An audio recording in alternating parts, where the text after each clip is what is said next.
time? The people on the opposite side of the street were none other than the people from the Apocalypse group, and the falcon markings on those clothes were the best proof of that. At the same time as Jiang Chen was excited, within the Shu province branch of Tianqi group, Chen Feiqiu was still in the same familiar outfit, her jade legs folded as she sat on the office chair, holding a glass of red wine in her hand, and Secretary Wu and Kai Kuan stood right behind her, staring at Jiang Duan on the screen. The prey has finally appeared. Let me see what he can do. Chen Feishua's red lips took a sip of red wine and said coldly. Chapter 124, It's my turn to attack. Jiang Chen resisted the urge to laugh, and his gaze imperceptibly swept the drones in the sky. He knew that it was Fei Chen's eyes. This woman must be somewhere watching the show. Hey, it's time to put on another wave. Kill all these people? It won't be fun if Fei Chen runs away. Let's wait until we find her base. Should we capture the people and force them to ask about the origin of the base? However, in case there's something fishy about them, they probably won't say anything even if they're killed. Forget it, let's get rid of these people first, and then fish out some big fish for fun. With his mind made up, Jiang Chen's feet pretended to retreat backward and was about to prepare to escape. Only, a cold laugh came from the muscular man behind him. In front of us, you still want to escape, don't you think it's naive? Instead of turning around, Jiang Chen gave a disdainful laugh and was about to launch a spatial transient. Only, two voices came at the same time, coming from that pretty woman and the silver-haired youth. Spiritual magnetic disturbance, gravity shackles. Before the words fell, he felt as if a veil had been placed over his consciousness, and the direction he originally wanted to instantly move in became blurred. In other words, he originally wanted to retreat backward, but instinctively felt that if he launched an instantaneous movement at this time, he would directly enter the enemy's encirclement, as if a sheep had entered a tiger's mouth. At the same time, he felt that on top of his body, as if he was pressing down on a heavy boulder, his muscles trembled under the immense pressure, and his bones made a crunching sound. Under this gravity, his feet sank into the underground soil, and they actually didn't go past his knees. Under the dual effects of the two supernormal abilities, Jiang Chen seemed to be unable to make an instantaneous movement at all, and his entire body was pressed dead in place, unable to move. Seeing the bruises on his face, a hidden hideous color, the muscular man smiled disdainfully. I told you, you can't run away. Obediently stay where you are and go back with us. Who are you guys? It's gravity and magnetic powers. Do you guys know what I can do? Jiang Chen's gaze narrowed, revealing a strong look of scorn, as well as a touch of unwillingness. Ha ha ha. What do you think? The blame lies in the fact that you were too high profile and managed to get our attention by killing so many shifters in the school. The muscular man looks fierce and violent, but has a strong desire to express himself. He still wanted to speak. The woman glanced at him and said coldly, Zhang Bin, have you said enough? Hurry up and grab this person and go back to Mr. Chen. Upon hearing this, the muscular man Zhang Bin looked at the drone and said somewhat resentfully, got it, I remember Mr. Chen's orders better than you do. At this moment, the drone came to the front of the squad, and a screen appeared on it, and inside was none other than Fei Chen's figure. The crowd looked at her respectfully. Don't be too big. This man can kill 6 Xenos. His strength is more than that. He still has his devouring ability that he hasn't used. You guys be careful. Afterward, she said lightly, if you let him get away, take your heads off yourselves. Our company doesn't keep trash. Although they couldn't hear the emotions within the words, everyone chilled in their hearts after hearing the words. Zhang Bin looked untamed, but like Kai Koan, he was not good at making a fool of himself in front of Chen Feishui. He hurriedly said, Mr. Chen, don't worry, this man is already in a jar. I'll catch him right away. After waiting for a while, no more sounds came out from inside the drone, and the crowd relaxed. Zhang Bin didn't dare to talk nonsense this time and waved his hand. Let's go together and catch this person first. Only, as soon as the words left his mouth, Jiang Chen roared angrily, and the remnants of the tang blade held in his hand came out of his hand. Before the crowd could react, it struck the drone, reducing it to a cloud of debris. Ah, Mr. Chen, Zhang Bin subconsciously shouted. Seeing the drone shattered was like losing her life, as if Fei Chen had met with an accident. Then, he said angrily, kid, you deserve to die. How dare you ruin Mr. Chen's pleasure of watching a good show. I'm going to break your limbs. With that, he said to a lone youth behind him, Ni Jun, give him a little lesson first. The man immediately stepped forward and condensed a millstone-sized fireball in his hand, casually throwing it at Jiang Chen. At the same time, a person similarly walked out behind the pretty woman and the silver-haired youth. A fist-sized spider jumped out of one body, black as ink, with 2 giant eyes flashing green, looking highly poisonous. The other one had a strange fluctuation in his body, and the people around him who were not the target of his attacks had a feeling of dizziness. He was surprisingly an adept psychic attacker. At this moment, Jiang Chen was being deadlocked by the 2 captains, and was being attacked by the 3 of them, so it looked like he was going to suffer a serious injury anyways. The muscular man was good at hard fighting, and because of Fei Chen's reminder, he didn't recklessly move forward, but instead let those of his companions who knew how to attack from a distance make their move. The mental attack came first to Jiang Chen, causing a flash of bewilderment to appear in his gaze. He shook his head vigorously, a look of struggle seeming to cross his face. At this time, the fireball also came close, and the venomous spider had to be 1 step ahead of it, and when it was close to Jiang Chen, its abdomen bulged and looked like it was about to spit silk. The fireball, on the other hand, was still a meter away from Jiang Chen. The rest of the people who didn't make a move looked on with a cold face. They weren't going to lay their hands on Jiang Chen because he still had a use for him, but they definitely weren't going to let him have a good time either. Right at this moment, a strand of blood spilled from the corner of Jiang Chen's mouth, and his eyes had regained their clarity. Seeing the spiders and fireballs, he roared, "Give me, break!" With a furious roar, the devouring vortex in his hand appeared, spinning rapidly, and the bindings on his body instantly lightened a lot. Of course, it was faked. But in fact, after the vortex appeared, the strand was gone. With that, the tang sword hilt flew out and hit the spider squarely. Squeak! After a miserable scream, the spider's body burst apart 5 meters away from Jiang Chen, spilling out a field of green juice that looked somewhat disgusting. Green! Its owner let out a howl of pain. The fireball, however, turned into a cluster of sparks and dissipated into the air as it approached Jiang Chen. After doing so, Jiang Chen was panting like a cow, but he had no intention of retreating at all. His eyes glazed over and his mouth grinned at the corners as he said, "You guys have had enough fun. It's my turn to attack." As the words fell, he retreated instead of advancing. This time, without the constraints, he smoothly used his instantaneous transfer and entered the enemy's encirclement on his own accord. "Damn, you're looking for death." Seeing that Jiang Chen had actually come to his side after getting out of his trap, Zhang Bin's face was filled with a scowl. He roared furiously as a layer of earth-colored armor quickly covered the top of his body, and a sharp earth spike appeared on his right fist as he swung it out. These earth thorns were like a sharp blade, flashing with a cold light, with a whistling sound swiftly smashing towards Jiang Chen. Seeing him wrapped in a titanic momentum, he impacted towards himself. Jiang Chen didn't dodge and chose to fight hard. After the end of the world, there hadn't been anyone he could win against in a fight, and he wanted to find someone who had. With that in mind, the two fists came together. Boom! Fists clashed, a circle of shockwaves spread out, and some of the squad members were a little unsteady on their feet. Only, after they stabilized their forms, their eyes were filled with shock. How is that possible? Chapter 125, Going Out for a Bit of Fun. At this moment, even the pretty woman and the silver-haired youth showed deep scorn in their eyes and couldn't help but take a step back. The earth spikes in the muscular man's hands shattered at the touch of the two fists against each other. Even his fists were like tofu, unbeatable, as if they had touched steel. The muscular man then flew out backwards, crashing into the three minions behind him. They let out agonizing screams, and were actually knocked to the point of breaking their bones and collapsing softly. The muscular man was even worse. His arm shattered inch by inch, blood soared, and his mouth furiously sprayed a mouthful of old blood. He fell to the ground because of a player's block and surprisingly didn't get up for a moment. Ginger Dust withdrew his hand in disappointment and couldn't help but cough viciously a few times, his face pale. "Try to catch me, and I'm going to make you pay dearly." He coldly scanned the people around him. Due to his performance just now, those people were quite scared of him and pulled away from him for a while. Only, Jiang Chen wouldn't let it go like that. His figure flickered once again and appeared beside one of Zhang Bin's men. The man's reflexes were quite quick, and his pupils suddenly shrunk the moment Jiang Chen appeared. Afterward, his body tensed up and he exerted force on his feet, about to leap backward to distance himself from Jiang Chen. Only, just as he made a move, Jiang Chen had already pinched his wrist, snatched the gun held by the other party with his bare hands, and pulled the trigger at him. Ta-da! The man's neck was instantly sliced into a sieve. The three squads sent by the Apocalypse group this time, other than the six, the other team members were actually ordinary people. After all, it wasn't as if shifters were cabbages that were all over the place.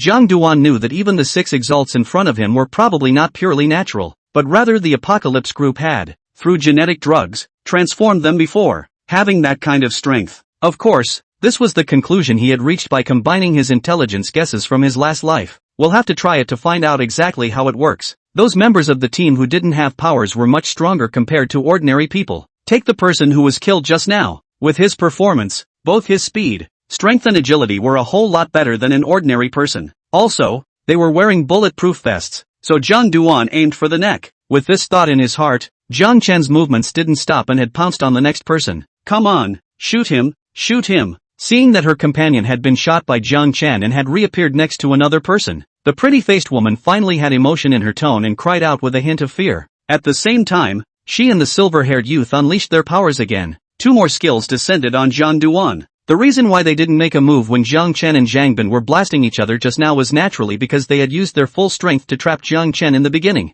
so it has not been restored until now. The silver-haired youth said in an urgent voice, "Waste his limbs, Mr. Chen wants to be alive. Otherwise it's not easy to deliver." The team members were already going to shoot at Jiang Chen indiscriminately, but when they heard his words, they immediately changed their direction and aimed at Jiang Chen's limbs. Only, before they could shoot, Jiang Chen had already broken free of the two skills. "You guys think I'm going to fall for that again?" As he spoke, Zhang Duan instantly arrived at the silver-haired youth's side, and the sound of gunshots rang out behind him, aiming at the exact spot where he had just stood. Seeing the sudden appearance of Jiang Chen, the silver-haired youth roared, "Gravity barrier!" It was his defense skill, and he had obviously prepared for it. As Zhang Duan approached him, his movement speed significantly slowed down by a few points, as if he was stuck in a quagmire. This effect was similar to what others had encountered when he had cast Devouring Vortex before. Seeing that his movement was blocked, the silver-haired youth's expression relaxed for a minute, and he was about to pull back to distance himself from Jiang Chen.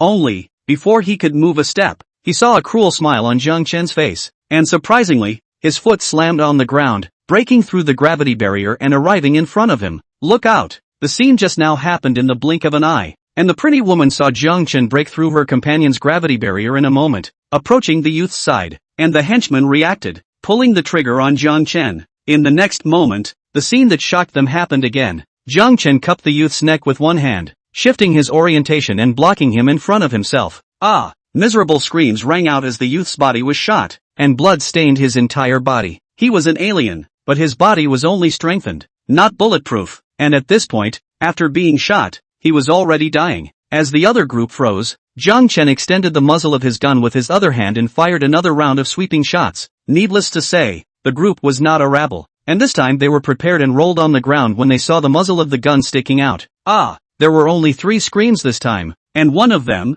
the alien controlling the spider, was shot in the chest and fell to the ground with a wail. That fire alien reacted quickly, and when the bullet was shot at him, a flame barrier appeared in front of his body, not blocking the bullet, but melting it away with high temperature. He then threw out a meter-sized fireball, and this time, he didn't hold back and used his full strength as the fireball flew straight towards Jiang Chen. Since the distance between the two sides wasn't far in the first place, they quickly arrived in front of Jiang Chen. However, he just casually threw the silver-haired youth and blocked the fireball. Boom! Under the collision of the two, the fireball immediately exploded. Sparks splattered in all directions, carrying blazing heat, and landed on the ground with a snorting sound, and the silver-haired youth's body burst into flames and soon became a charcoal. Jiang Chen had already taken out the crystal cores from his body just now and didn't lay waste to them. However, the pale color on his face, which was 1 point more severe, but he still clenched his teeth and his gaze was filled with killing intent. This time, he aimed at the pretty woman and instantly moved in front of her. However,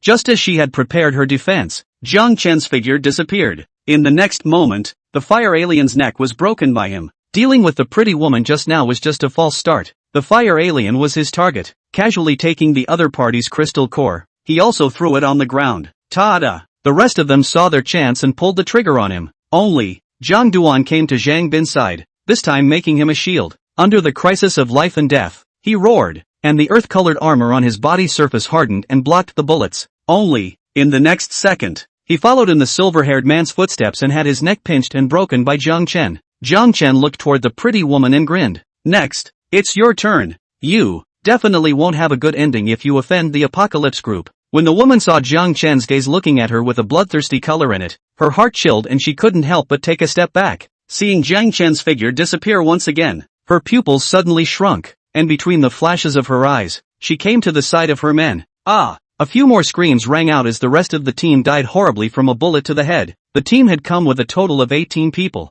and now there were only 2 Xenos left, the pretty woman and that mental attacker, and 3 enhanced human team members. While they were terrified, they realized that Jiang Chen did not launch an attack. When he looked again, he had instantly moved to the village. Then, with a few dodges, he was gone. The crowd could see that Jiang Chen's body was clearly sluggish just now, and he also spat out a large mouthful of blood, clearly suffering from a not-so-light injury. However, after turning the corner, where he looked injured, his face was flushed and he took the walkie-talkie and said, I'm going to go out to have some fun. You guys stay in the bunker and don't come out, and tell Monty that the 3 hours he owes her will be paid back double later. With that, he ended the call without waiting for the other party to answer. Captain Wei Shui, that man is injured. Should we go after him? A member of the team asked. The pretty woman clenched her teeth when she saw the direction Jiang Chen had left. No need. We misjudged his strength and suffered heavy losses. Report the situation here to Mr. Chen. Whether he lives or dies, it depends on whether there is a chance to make up for his mistakes. Chapter 126. Sister, you,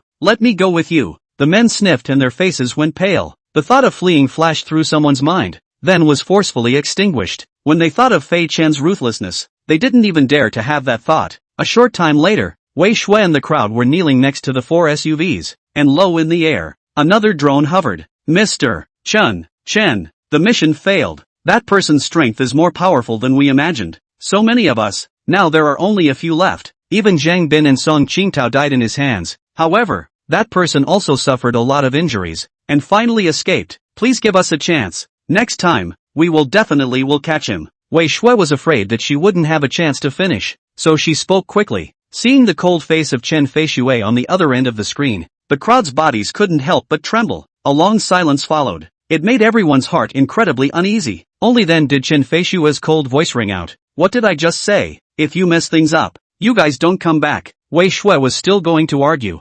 Suddenly, the person kneeling beside her, his body trembled more than ever, his veins bulging, even his veins were clearly visible. Their eyes filled with blood and they couldn't help but howl out in misery. A few moments later, the men's bodies burst open as if they had small explosives hidden inside. For a moment, blood and flesh splattered everywhere, setting off a rain of blood in the sky. Those people died before they even had a chance to scream. Of the people present, other than Wei Shui, none of them were still alive. Even that psychic alien was not spared. She was very close to those people. Her body was full of bursting flesh and blood. Her face was pale, and her delicate body could not stop shaking. Resisting the urge to vomit, Wei Shui hurriedly kowtowed, her voice trembling as she said, "Mr. Chen, please give me another chance. When I catch that person, then I can lead to death, please," she said while knocking her head hard into the ground. Her originally pretty and attractive face was covered in dirt, and her forehead was already cracked. Inside the conference room, Kai Kuan stood behind Chen Feixiu.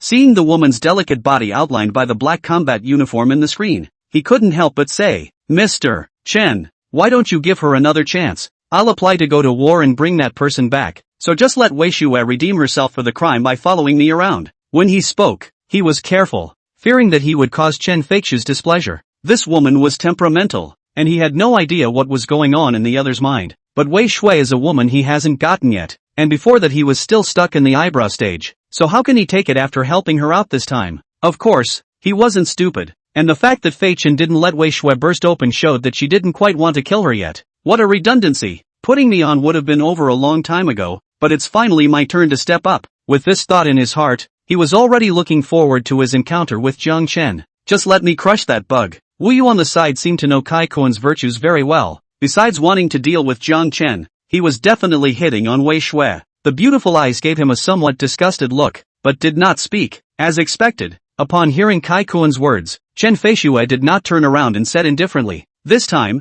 you take 3 squads out and catch that person for me. If you miss again, you know what to do." Hearing her words without the slightest bit of emotion, even Kai Kuan's heart was a little hairy. However, he shook his head and said, "Mr. Chen, 3 squads are too many. That kid is already injured. I assure you that he definitely won't be able to run away. 1 squad is enough." Kai Kuan wanted to show off, and he thought that he could clean up Jiang Duan just by himself. There was no need to raise so much of a crowd. Only, after hearing his words, Chen Feixiu coldly said, "3 squads, are you deaf? Want me to say it again?" A chill rose in Kai Kuan's heart for no reason, and he hurriedly said, "Mr. Chen, I was wrong. I promised to complete the task." Chen Feixiu didn't look at him, but instead cast her beautiful eyes towards Wu Yu. "You'd better follow him out this time. Keep an eye on it, and remember, make sure you bring that man back alive." Her beautiful eyes flickered for a moment, as if she held Jiang Chen in the highest regard. Wu Yu frowned and glanced at Kai Kuan. Despite the extreme reluctance in her heart, she respectfully said, "All right,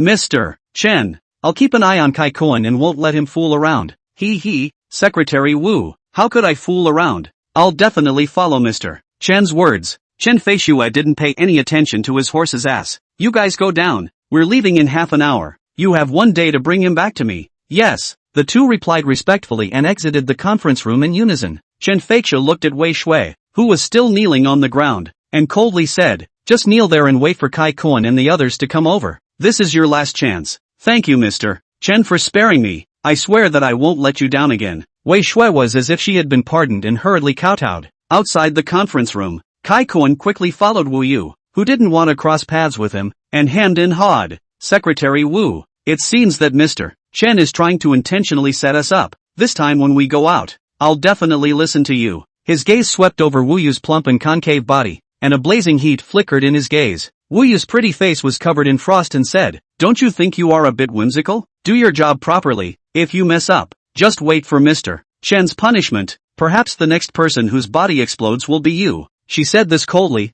no longer paying any attention to Kai Kuan, and walked towards the front. Kai Kuan's gaze kept falling on top of her delicate back. Seeing her waist twisting and her exquisite curves undulating, a fire rose in his heart for no reason. However, his face was a bit cold as he smiled evilly and said, "Stinky, I'll hold back for a while. When you become Lousy's woman one day, let's see how I'll clean you up." With that thought, he walked briskly towards his place. "That's a bit of a fire. We'll have to go back and get someone to channel it." Thinking of Chu Chenchen and Sun Shi at home, his pace instantly quickened. On the other hand, Wu Yu returned to her place, Although this was only a bedroom, it was 50 square meters, warmly and comfortably decorated, and it also emitted an aroma if nothing else. Sister you're back. Just as he entered the house, a woman in a purple nightgown pounced and fell into Wu Yu's arms. This woman was none other than Tan Xin, her face full of joy at the moment. Wu Yu was not in a good mood, but when he saw the woman with excellent posture in front of him, he spread a smile and said, Xin, I've only been out for a while, and you miss me ah? Yeah, I'm a little scared to be here alone. Tamsin commiserated. Her appearance was only a step behind Nia Huanhuan, and at this time, with such a posture, it made Wu Yu somewhat compassionate. With that, she frowned and said, Xin, I'm going out. Mr. Chen asked me to do something, so wait here until I return. Upon hearing this, Tan Xin hurriedly said, Sister where are you going? Can I go out with you? Although she had Wu Yu sheltering her at the base, Tanshin instinctively didn't want to stay here. Wu Yu did not hide anything from her and said, Do you know about Jiang Chen? It's that man who went on a killing spree at your school before. Mr. Chen sent Kai Kuan to catch him and asked me to supervise from the side. Hearing the name Jiang Chen, hatred rose in Tan Xion's beautiful eyes. So it's him, how could I forget? Giggle. With you guys out there, he definitely won't be able to escape this time. I can't wait to see you guys torture him. The fear that Zhang Duan had brought to her when she was in school was still fresh in her mind. Moreover, it was because of him that she had been forced to betray Nia Huanhuan, a debt she had always held against Jiang Chen. Thinking of this, she delicately said, Sister just let me go out with you. I want to see that man being tortured with my own eyes. With Kai Kuan out there, Zhang Duan definitely couldn't escape. Wu Yu were able to withstand her softening. Moreover, the two only lived together. She was also a little reluctant to give up, so she nodded her head and said, Alright, then I'll take you there, and when I catch that Jiang dust, I'll also let you get out of the way, she said in a patronizing tone. If she could exchange Jiang Chen's pain for the smile of the pretty sister in front of her, she would naturally be quite happy to do so. Chapter 127, Kai Kuan, the beast out of the cage. Hearing that Wu Yu had agreed, Tan Xion's beautiful eyes revealed a look of surprise. She couldn't help but hug the other party tightly and said happily, Sister, you're so wonderful. It's so nice to meet you in the end times. Seeing that she couldn't stop burrowing into her arms, Wu Yu's beautiful eyes flashed with a strange color. However, as she was about to set off, she broke her heart and said gently, Alright, pack up, let's set off right away. We can't delay what Mr. Chen has entrusted to us. She treated outsiders with a cold look, but in front of Tan Xin, she was like a gentle big sister. Soon, both of them changed their clothes. Wu Yu was wearing a white short-sleeved top and a short silver-gray skirt. The clothes were tight and outlined her figure perfectly. Tan Xin, on the other hand, was youthful in a light blue one-shoulder top with a puffy pleated skirt. This appearance directly made Wu Yu look dumbfounded. She murmured, Heart, you're beautiful. Tan Xion's pretty face revealed a smile and said, Sister, you're even more beautiful. I'm so envious of your body. If it were a man, he would definitely look at you first. She looked at Wu Yu and couldn't help but feel a little envious. Hearing her talk about men, a haze flashed across Wu Yu's beautiful eyes. Tan Xion's delicate body trembled and hurriedly said, Sister, I was wrong. I shouldn't have mentioned men. They're not worthy. That Kai Kuan still wants to get his hands on you. It's simply a toad wanting to eat swan meat. Seeing her cautious look, Wu Yu smiled instead. Giggle. You little ninny. I'm not blaming you. It's true. The men don't deserve us. We'll be fine together. Tamsin nodded curtly. The two were already heading outside as they spoke. It won't take long to get out anyway. There's nothing to pack. Kai Kuan had just gone back to work out for 10 minutes and was feeling refreshed at the moment. He was leaning against the side of an SUV with wild lines, while 3 other squads, standing respectfully in 3 columns, were right beside him. Women are a real pain in the ass. I'm done with my business and she's still not out. Looking at the elevator at one end of the garage, he couldn't help but frown. However, after waiting for only a few moments, the elevator door there opened and 2 poised figures stepped out from it. Seeing this scene, the dissatisfaction in Kai Kuan's eyes disappeared. Even the men in the 3 squads were flickering at the moment. The ones who came out from there were naturally Wu Yu and Tan Xin. They have very different styles, one mature and feminine, the other youthful. In the same way, both women are a sight to behold and can't take their eyes off of them. What 2 superb women. That Tan Xin was originally lousies. If I can get them. Humph. Hold back for a while. Anyway, Chen Feixiu has already sent word. This time go out and take care of that woman Wei Shui first. The smile on Kai Kuan's face intensified as his thoughts turned. It's still damn cool to go out. I don't have to face that horrible woman Chen Feixiu. No one can control me. He didn't have much reverence for Wu Yu. Anyway, sooner or later, she would be his woman. So he would endure it first, and later on,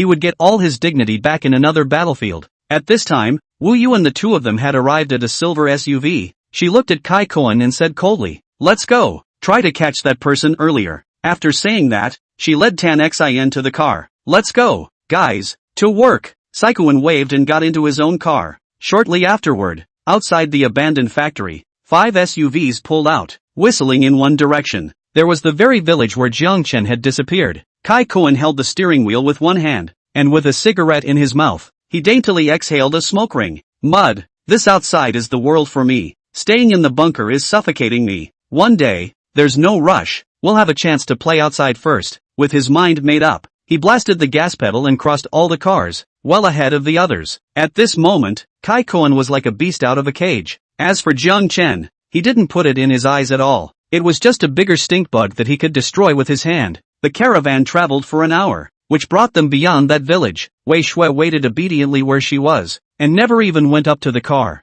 A number of zombies came out from inside the village, numbering almost 50 to 60. But strangely, it came to a stop 10 meters away from her. They couldn't stop hissing, but they didn't even dare to come close in the face of the delicious flesh and blood. Seeing a caravan approaching in the distance, Wei Shui's face showed joy. Kai Koen and Wu Yu and their group stepped out of the car. Without a second thought, the gunmen in the battle group raised their guns and prepared to do some strafing on the herd of zombies that had already rushed over. Only, Kai Koen raised his hand to stop them. "It's been a while since I've moved my muscles. I'm a little ticklish. Let me do it." He looked disdainfully at the zombies rushing over, and glanced at Wu Yu's 2 girls, saying, "Two beauties. You must be bored after sitting in the car for too long, so let me help cheer everyone up." Wu Yu didn't even raise her eyelids and ignored Kai Koen. The other party didn't get annoyed. He just hemmed and hawed, and then just charged into the zombie group. That stance was like an incredibly hungry beast, full of violence. "Filth, let me send you on your way." As he spoke, his right hand clenched and smashed out like a hammer.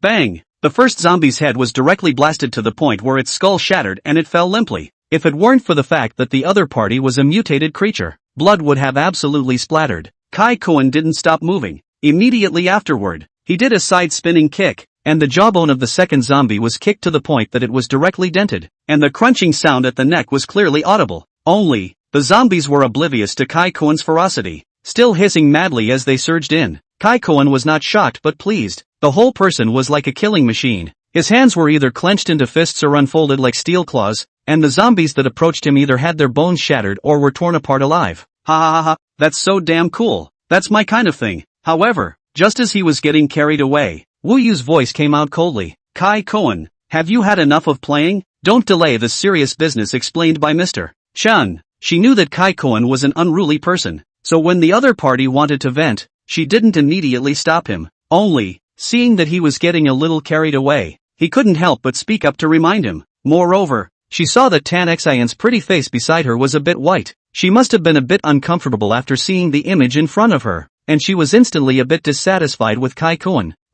Secretary Wu, hold on, I'll be done in a minute." A glint of grimness flashed in his eyes, and his movements sped up a few more points. Moreover, the means were even more violent than before. It only took him 3 minutes to finish off dozens of zombies by himself. At this point, the ground was full of zombie corpses, none of which were intact. Kai Koen didn't even look around, but paced over to Wei Shui. The other party saw that his back was turned to the crowd, his gaze hiding an undisguised blaze, and his complexion was a bit complicated. "Captain Wei, I pleaded for you in front of General Manager Chen, and she agreed to let you take the blame for your crimes." "Thank you, Commander Saikuin." Wei Shui revealed a look of gratitude. However, Kai Koen's gaze revealed a meaningful light as he whispered, "I risked being chastised to plead on your behalf. Is this how you thank me?" The meaning in his eyes, as long as he wasn't a cutie, all could understand it. Wei Shui obviously wasn't that kind of person. She pursed her lips and said, "Commander Kai, if I can survive this time, I will definitely repay you properly." Kai Koen revealed a "I'll be waiting for you" look, and then exclaimed, He, you're welcome,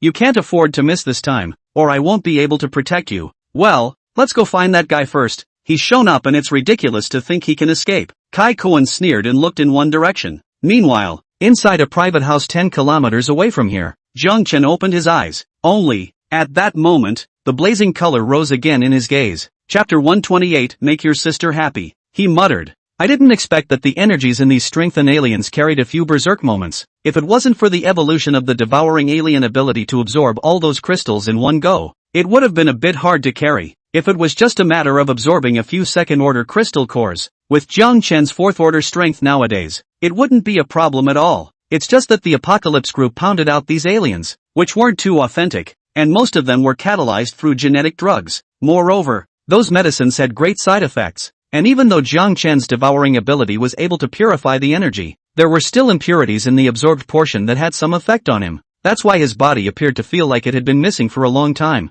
Unsurprisingly, Fei Chen is going to send someone again. Since she wants to play, let's play with her first. Rather than rushing to their base, let her fatten me up first. The corners of Ginger Dust's mouth hooked up as he fought a crooked idea. He was in a clean and tidy house with female belongings, but the owner was nowhere to be seen when he came in, probably not returning before the end of the world. With a thought, Jiang Chen took out a chicken casserole and ate it leisurely. Let's eat first and continue on our way later. Outside the village, after Kai Kuan had hooked up with Wei Shui, he said to a short man in the squad behind him, Dong Li, show me where that man went. Okay, Commander Kai. The man named Dong Li crossed the crowd and came above the battlefield just now. That knife was his weapon. Knowing Dong Li's ability, Wei Shui pointed to the remnants of the tang blade that Jiang Chen had shattered the drone with earlier. Dong Li nodded and went over to pick up the shards, his nose opening and closing like a bloodhound. Surprisingly, he was sniffing the scent left behind by the ginger dust on the knife. He then walked in the direction of the village, extremely fast all the way, and couldn't stop his nose from sniffing furiously between actions. And the route he took was not at all different from when Jiang Chen had fled earlier. Commander Kai, he's heading in that direction. Dong Li finished his work, his face a little pale, and pointed in a direction. Kai Kuan gave him an appreciative glance and said, you should recover first. Since you know the whereabouts of that person,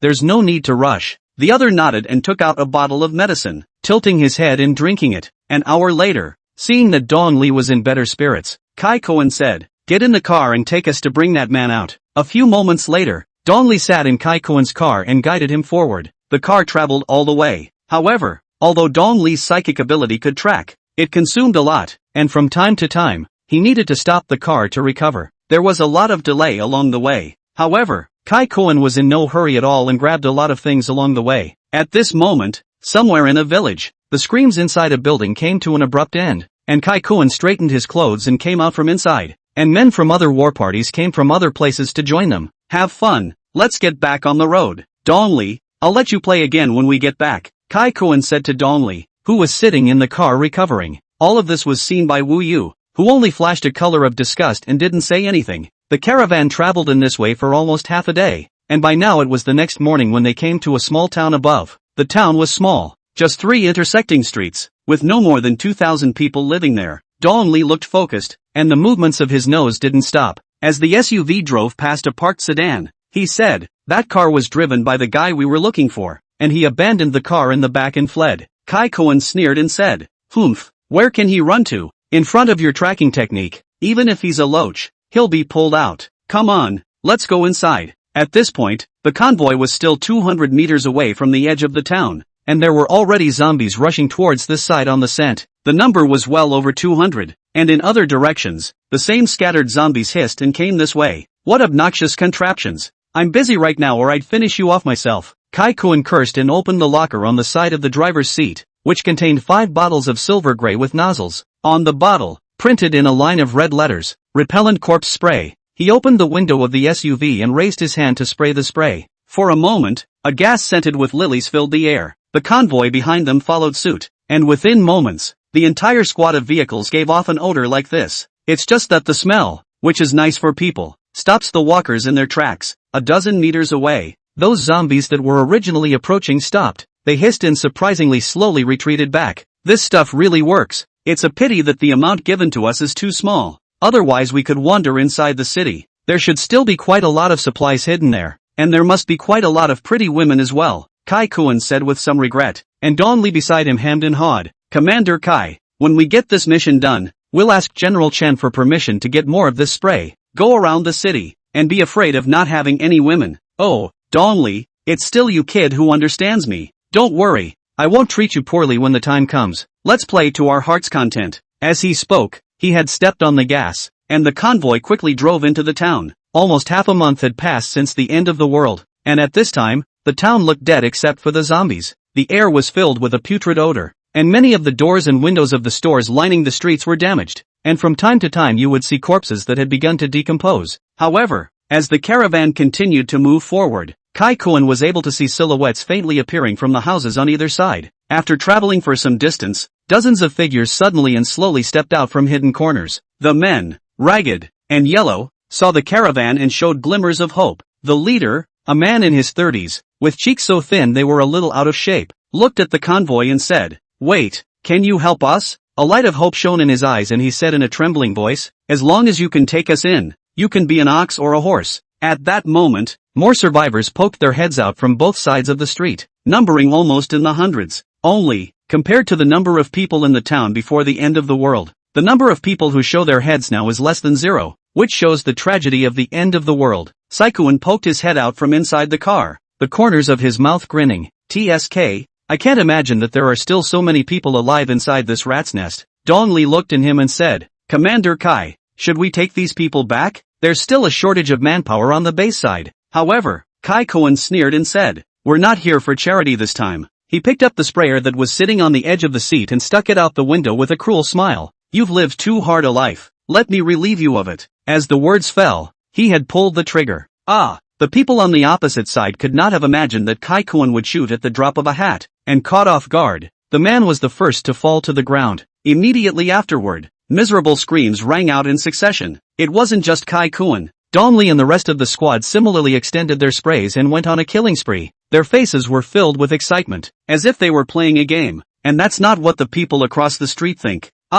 They're devils. Run! Asterisk asterisk asterisk asterisk. These people are even more inhuman than us. Hurry up and run. Different voices came, there were screams, and people cursing. It's all post-apocalyptic, and those who have survived until now have been baptized. And most of them are not good men and women. Just now, inside those people on the opposite side, there were a lot of muckrakers who saw in the dark that the car was able to disperse the zombies, and they got a crooked idea. It turns out that they didn't expect Kai Kuan to shoot at the drop of a hat, bankrupting their plans. After a round of flush fire, more than 20 bodies fell on the ground, and even those who ventured out, many of them died under the guns of Kai Kuan and his team members. Wu Yu and Tan Xin sat quietly in the car, their faces indifferent as they saw the people who were screaming and running away. The people out there, dead or alive, are none of their business, but to be in the way of the caravan, it's damned. However, just as the gunfire stopped, they saw a figure coming from the distance. That's Jiang Chen. He actually appeared by himself. Tan Xin looked towards the figure that was coming this way with a strong hatred on her pretty face. Seeing her like this, Wu Yu grabbed her hand and said, "Don't be in a hurry. When we catch him, I'll have Kai Kuan tie him up to make my heart sister happy." At that, Tamsin smiled. "Thank you, sister. I'll take good care of him." She gritted her teeth viciously. Chapter 129, You're full of crap. Soon after, Jiang Chen arrived and stood in front of the caravan, his gaze looking at the scene in front of him with interest. "I didn't realize there were such zombie-repelling contraptions. Good, we can get some to play with later." Seeing the zombies hissing but not daring to approach the car, Zhang Duan thought this in his heart. Inside the Shu City district, it had definitely become an inferno, but Jiang Chen felt that there were still many survivors inside. Of course, they had nothing to do with him, but he could go inside and scavenge for supplies. What's more crucial is to be able to meet other exalts and improve your strength. It was a treasure trove for him, so to speak. He then casually slapped an attacking walker to death. By now, Kai Kuan and the others had gotten out of the car. Wu Yu brought Tan Xin to his side. "Jiang Chen, remember me?" Without waiting for the others to speak, Tan Xin's beautiful eyes stared at Jiang Chen and said with a teasing face. Only, when he saw her, Jiang Chen couldn't help but freeze for a moment. He then realized, "Oh, you're Huan's original friend. I'm sorry, I used to just pay attention to her and didn't really pay attention to you." The other party was actually only a little bit less beautiful than Nia Huan, but just this difference doomed her to not attract attention as much as the other party. Seeing his cold eyes, Tanshin's beautiful eyes were filled with irritation. "You," Kai Kuan looked at Jiang Chen with an eerie smile on his face. "Kid, I didn't expect you to have the guts. We didn't come looking for you, but you sent us to the door yourself." The henchmen were about to raise the drone to show Mr. Chen. Only, Kai Kuan waved his hand and said, "Let's wait for a while, let me have some fun with him." But Wu Yu didn't do as he wished and coldly said, "No, our mission is to catch this person. You don't want to cause trouble there." With that said, she signaled the team to raise the drone into the air, in order to avoid having the drone shot down by Jiang Duan again. This time they took out 3 at once. However, just as the machines were taken out and placed on the ground, they bizarrely disappeared. This caused the crowd to hold back a shock in their hearts. These people subconsciously looked at Jiang Chen and found that he looked similarly a bit bewildered, and also looked towards a residential building in the distance. The doubts in their hearts intensified. Mud, who's sneaking around there? Come out here. Kai Koen followed Jiang Chen's gaze and there, a silhouette flickered and disappeared, which made his gaze a little grim. It was unforgivable that the drone was gone before the mission even started, unable to show Mr. Chen his pride and joy. The others in the group were equally somewhat annoyed. Kai Koen, on the other hand, turned his anger onto Jiang Chen. Don't you guys do anything yet? Let me have some fun with him. He paced out, looking at Jiang Chen with a cruel expression. Kid, let you bounce around for so long. Think you're bullish, right? Let you see today. What's outside of people and outside of heaven? As he spoke, the energy on his body stirred, unexpectedly bursting through his clothes, revealing his muscular upper body, and just by looking at it, one could feel the explosive power contained within. Seeing his appearance, Tan Xian said to Wu Yu beside her, Sister, do you think that Commander Kai can defeat Jiang Chen alone? Wu Yu laughed. It shouldn't be a problem. Although Kai Koen is proud and domineering, his strength is not to be doubted. Just watch. At those words, a look of anticipation appeared on Tan Xian's face. I wish I could see him on the ground like a dead dog. Giggle. That would be such a relief. Wu Yu laughed. You'll be able to see it soon. When we catch him in custody, as long as we don't kill him, whatever is fine. I hope that Commander Kai will be faster. Tan Xian's face was filled with anticipation, but a trace of resentment flashed in her gaze. Kid, are you ready? I hope you won't let me down. Kai Koen was afraid of directly killing Jiang Duan, and had thoughtfully prepared him. Only, the other party stared at him as if he were an idiot and faintly said, Damn, I haven't seen a villain like you who talks a lot of nonsense. Hurry up and do it. One sentence made Kai Koen so angry that his 3 corpses jumped and roared. Dog, you're looking for death. If you can, don't hide. He was completely enraged, and his sandaled fist blasted at Jiang Chen. Under the anger-laden strike, his speed was so fast that it was impossible to catch with just the strength of his body. Jiang Chen's gaze narrowed slightly as he watched Kai Koen attacking in silence like that, and instead of instantly moving out, he chose to stand in place, seeing Kai Koen strike with anger. On the other side, Tan Xian's complexion was filled with joy, and the corners of her mouth lifted up in a smile. Still really think he's great. Wait to get on your knees and beg me later. What should I do to get back at him? She hated Jiang Chen in her heart, not only because what the other party had done before had made her feel fear. There was also the most important point, which was that Nia Huanhuan had followed Jiang Chen. If the other party is strong, doesn't it show that Nia Huanhuan is doing well? The thought of it made her jealous as hell. By what right did you press me down before, and still let me lift my head up after the end of the world? Absolutely not. This woman's brainwiring is just so off-putting. As for Wu Yu and the other squad members, who watched with cold eyes, they were all already able to imagine the images that would follow. Ginger Dust would definitely not fare well. Only, the next scene that happened was a shocker. Kai Koen was like a maddened elephant, wrapped in thousands of kilograms of strength, attacking Jiang Chen. Wherever he passed, he brought up a sky of smoke and dust, instantly arriving at Jiang Duan's side. Get the down. Seeing that Jiang Chen hadn't even used instant transmission and didn't even show any signs of energy release on his body, but just flatly stretched out his fist, he didn't think much of it, and his face was filled with cruelty. However, in the very next moment,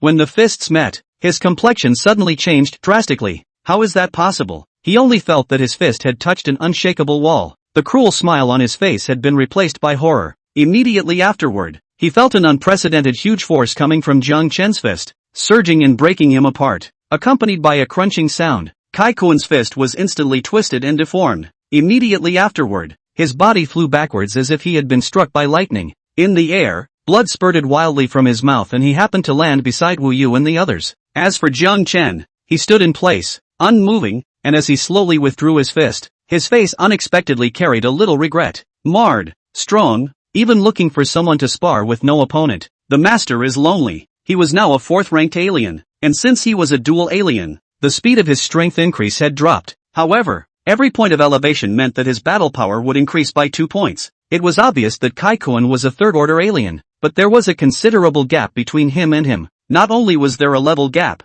but there was also a gap in the number of psychic abilities. This guy was still stupid enough to compare his physical body with his own. Didn't he know that devouring powers could also dissolve power? Under this counterbalance, even an adept like Kai Koen, who relied on his body for food, couldn't stand it. At this moment, he was lying on the ground in a sorry state, his body in excruciating pain, his right arm hanging limply at his side, obviously broken. Only, instead of pain, There was monstrous anger in his eyes. Kid, I'm going to make your life worse than death. After the end of the world for so long, except for wagging his tail in front of Chen Feixiu like a wagging lapdog, he hadn't suffered a loss in front of anyone else. Moreover, he was severely slapped in the face in front of several women. How could this not make him angry? At this moment, on the faces of Wu Yu and the others, they were likewise extremely surprised, and their previous expressions froze on their faces. How is that possible? With his physical body alone, Kai Kuan can fight 30 reinforced men by himself, and that man was able to fight him physically. Wu Yu knew Kai Kuan's background, and the shock in her beautiful eyes was stronger than everyone else's. And Tan Xin muttered with his mouth, surprisingly, he failed.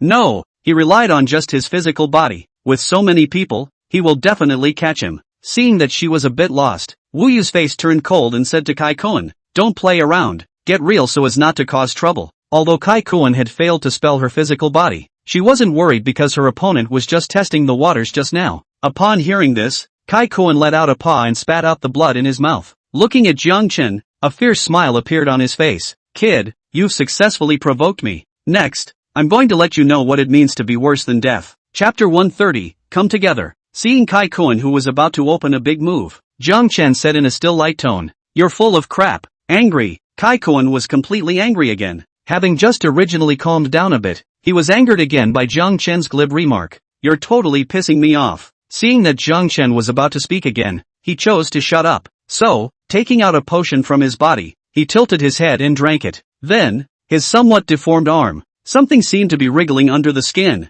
and in just a few seconds, it had returned to normal. That's not all. Immediately afterward, Kai Kuan's entire body's tendons and flesh wriggled. His skin rapidly bulged and cracked, and greenish-black scales grew on the surface of his body. His face began to distort as well, his forehead bulging with two bulging bags and the corners of his mouth tearing upwards to reveal sharp, jagged fangs. At this time, he was shaped like a half-man, half-crocodile monster, but was even more vicious than a crocodile, with bloodshot eyes, as ugly and hideous as a hellish beast. Roar! He raised his head to the sky and roared. His sound waves shook. Even the debris on the ground jumped a few times, then clattered to the ground. What? Is that monster? Seeing Kai Kuan in the guise of an ugly crocodile, the survivors inside the neighboring residential buildings revealed unbelievable looks. Quickly! Run quickly! Those people are not good to mess with the Lord. We are toys in their eyes. Inside a residential building, there was an ambush of more than 20 people. At this moment, a bald man at the head of the group had fear on his face and withdrew with his companions in a numb manner. He was also an exalt and had wanted to fish in troubled waters, but seeing the effects produced by the physical collision between Jiang Chen and Kai Kuan made him fearful. At this time, he saw Kai Kuan disguised as a crocodile again and did not have the courage to stay any longer. Seeing Kai Kuan's appearance, Tan Xin instinctively felt fear, had the feeling of wanting to vomit, and her face turned slightly white. However, Wu Yu held her hand and comforted her. Xin, don't be afraid, that's Kai Kuan's battle form. Although it's indeed disgusting, when he turns into this form, his battle power can be more than 10 times higher than before. She looked towards Jiang Chen, disdain flashing in her beautiful eyes. That person thought that he could physically fight Kai Kuan, so he didn't put him in his sights. He's simply asking for death. Upon hearing this, a flash of hope flashed in Tan Xin's eyes. Gritting her teeth, she said, great. This time, Commander Kai will definitely be able to beat that person. Wu Yu nodded. He is the one that Mr. Chen fed a lot of drugs to cultivate. In our place, there are only 4 or 5 of them. Just watch, he will be able to give you a break in a while. At this moment, Kai Kuan's body was filled with berserk strength. His feet gently stepped on the ground, leaving 2 deep pits in the ground, and his thick arm swung violently, instantly bringing up a strong wind. Get on your knees. His entire body was like a savage beast, charging across the ground cracking open under his feet. His speed and power increased by an unknown amount from before. However, upon seeing his appearance, Zhang Duan smiled. He laughed heartily. This third-order crystal core should allow me to slightly increase my strength. Others don't dare to absorb the crystal core infused by the drug. The side effects are too great, and they will surely fall into a berserk state, whereas I can. Thinking about this, the corners of Jiang Chen's mouth grinned up to his ears. It wasn't Kai Kuan's 3-Gui and 2-Date psychic ability that he was looking at, but he sensed the potential of the Apocalypse group to be his ATM. How could Tan Xin from afar understand Jiang Chen's happiness? Seeing that he even had the effort to laugh, she said meanly, is that man scared silly by Commander Kai? Still giggling there? Wu Yu was extremely confident in Kai Kuan and laughed softly. Maybe, but he won't even be able to giggle later. In front of Tamsin, she took off her disguise and smiled a little. Only, when the gaze fell on Jiang Chen, it returned to indifference. At this moment, Jiang Chen didn't wait in place. He was already a bit impatient. As a result, he physically moved as well. It's just a big stink bug. Let's see me swell you up. As the words fell, his figure disappeared into thin air. Boo! When he reappeared, he had already thrown a punch at Kai Kuen's head. Only, this time, he didn't get it. Instead, his opponent dodged past him, and his fist just hit Kai Kuen's back. He was unharmed, although he suffered a huge force and stumbled on his feet. Lunging forward, this couldn't help but make Jiang Chen feel slightly surprised. Well, it's pretty fast and has thick skin. It even blocked 30% of my power. Not bad, not bad. Although he had turned into a half-human, half-beast with a thick body, Kai Kuen's figure was very agile. After resisting Jiang Chen's strike, a fierce smile appeared on his face as he waved his giant claws that transmitted cold and chilling aura, grabbing towards Jiang Chen's head. This kind of fancy-free attack, if it were anyone else, a single move would be fatal. Only, Jiang Chen once again swung out a punch, this time using 40% of his strength. Since he had encountered the fish that was Kai Kuen, he wanted to test the success of the Apocalypse Group as his ATM. The more resistant your opponent is, the more surprises you'll get. You have to know that the Apocalypse Group is spread all over the world, and Shucheng is just one of the branches, and it can only be ranked in the top 10 in Xia. Although Chen Feixiu was very ambitious, the results of her research were shared. After all, she didn't have the strength to fight against the Xia headquarters right now. If one could patronize these places one by one and use them as stepping stones to one's own strength, the acidity would be too much to think about. In the midst of his thoughts, Jiang Chen's fist collided with Kai Kuen's giant claw. A look of pain appeared on the opponent's hideous face. With just a 10% boost in power, he directly shattered Kai Kuen's scale-covered palm, and along with it, the entire thick arm appeared to break with the sound of bones going soft once again. Well, Kai Kuen couldn't help but scream miserably, but this time he wasn't sent flying. Instead he was hit so hard that his body fell backward, and just as he was about to fall down, his paws were dead against the ground,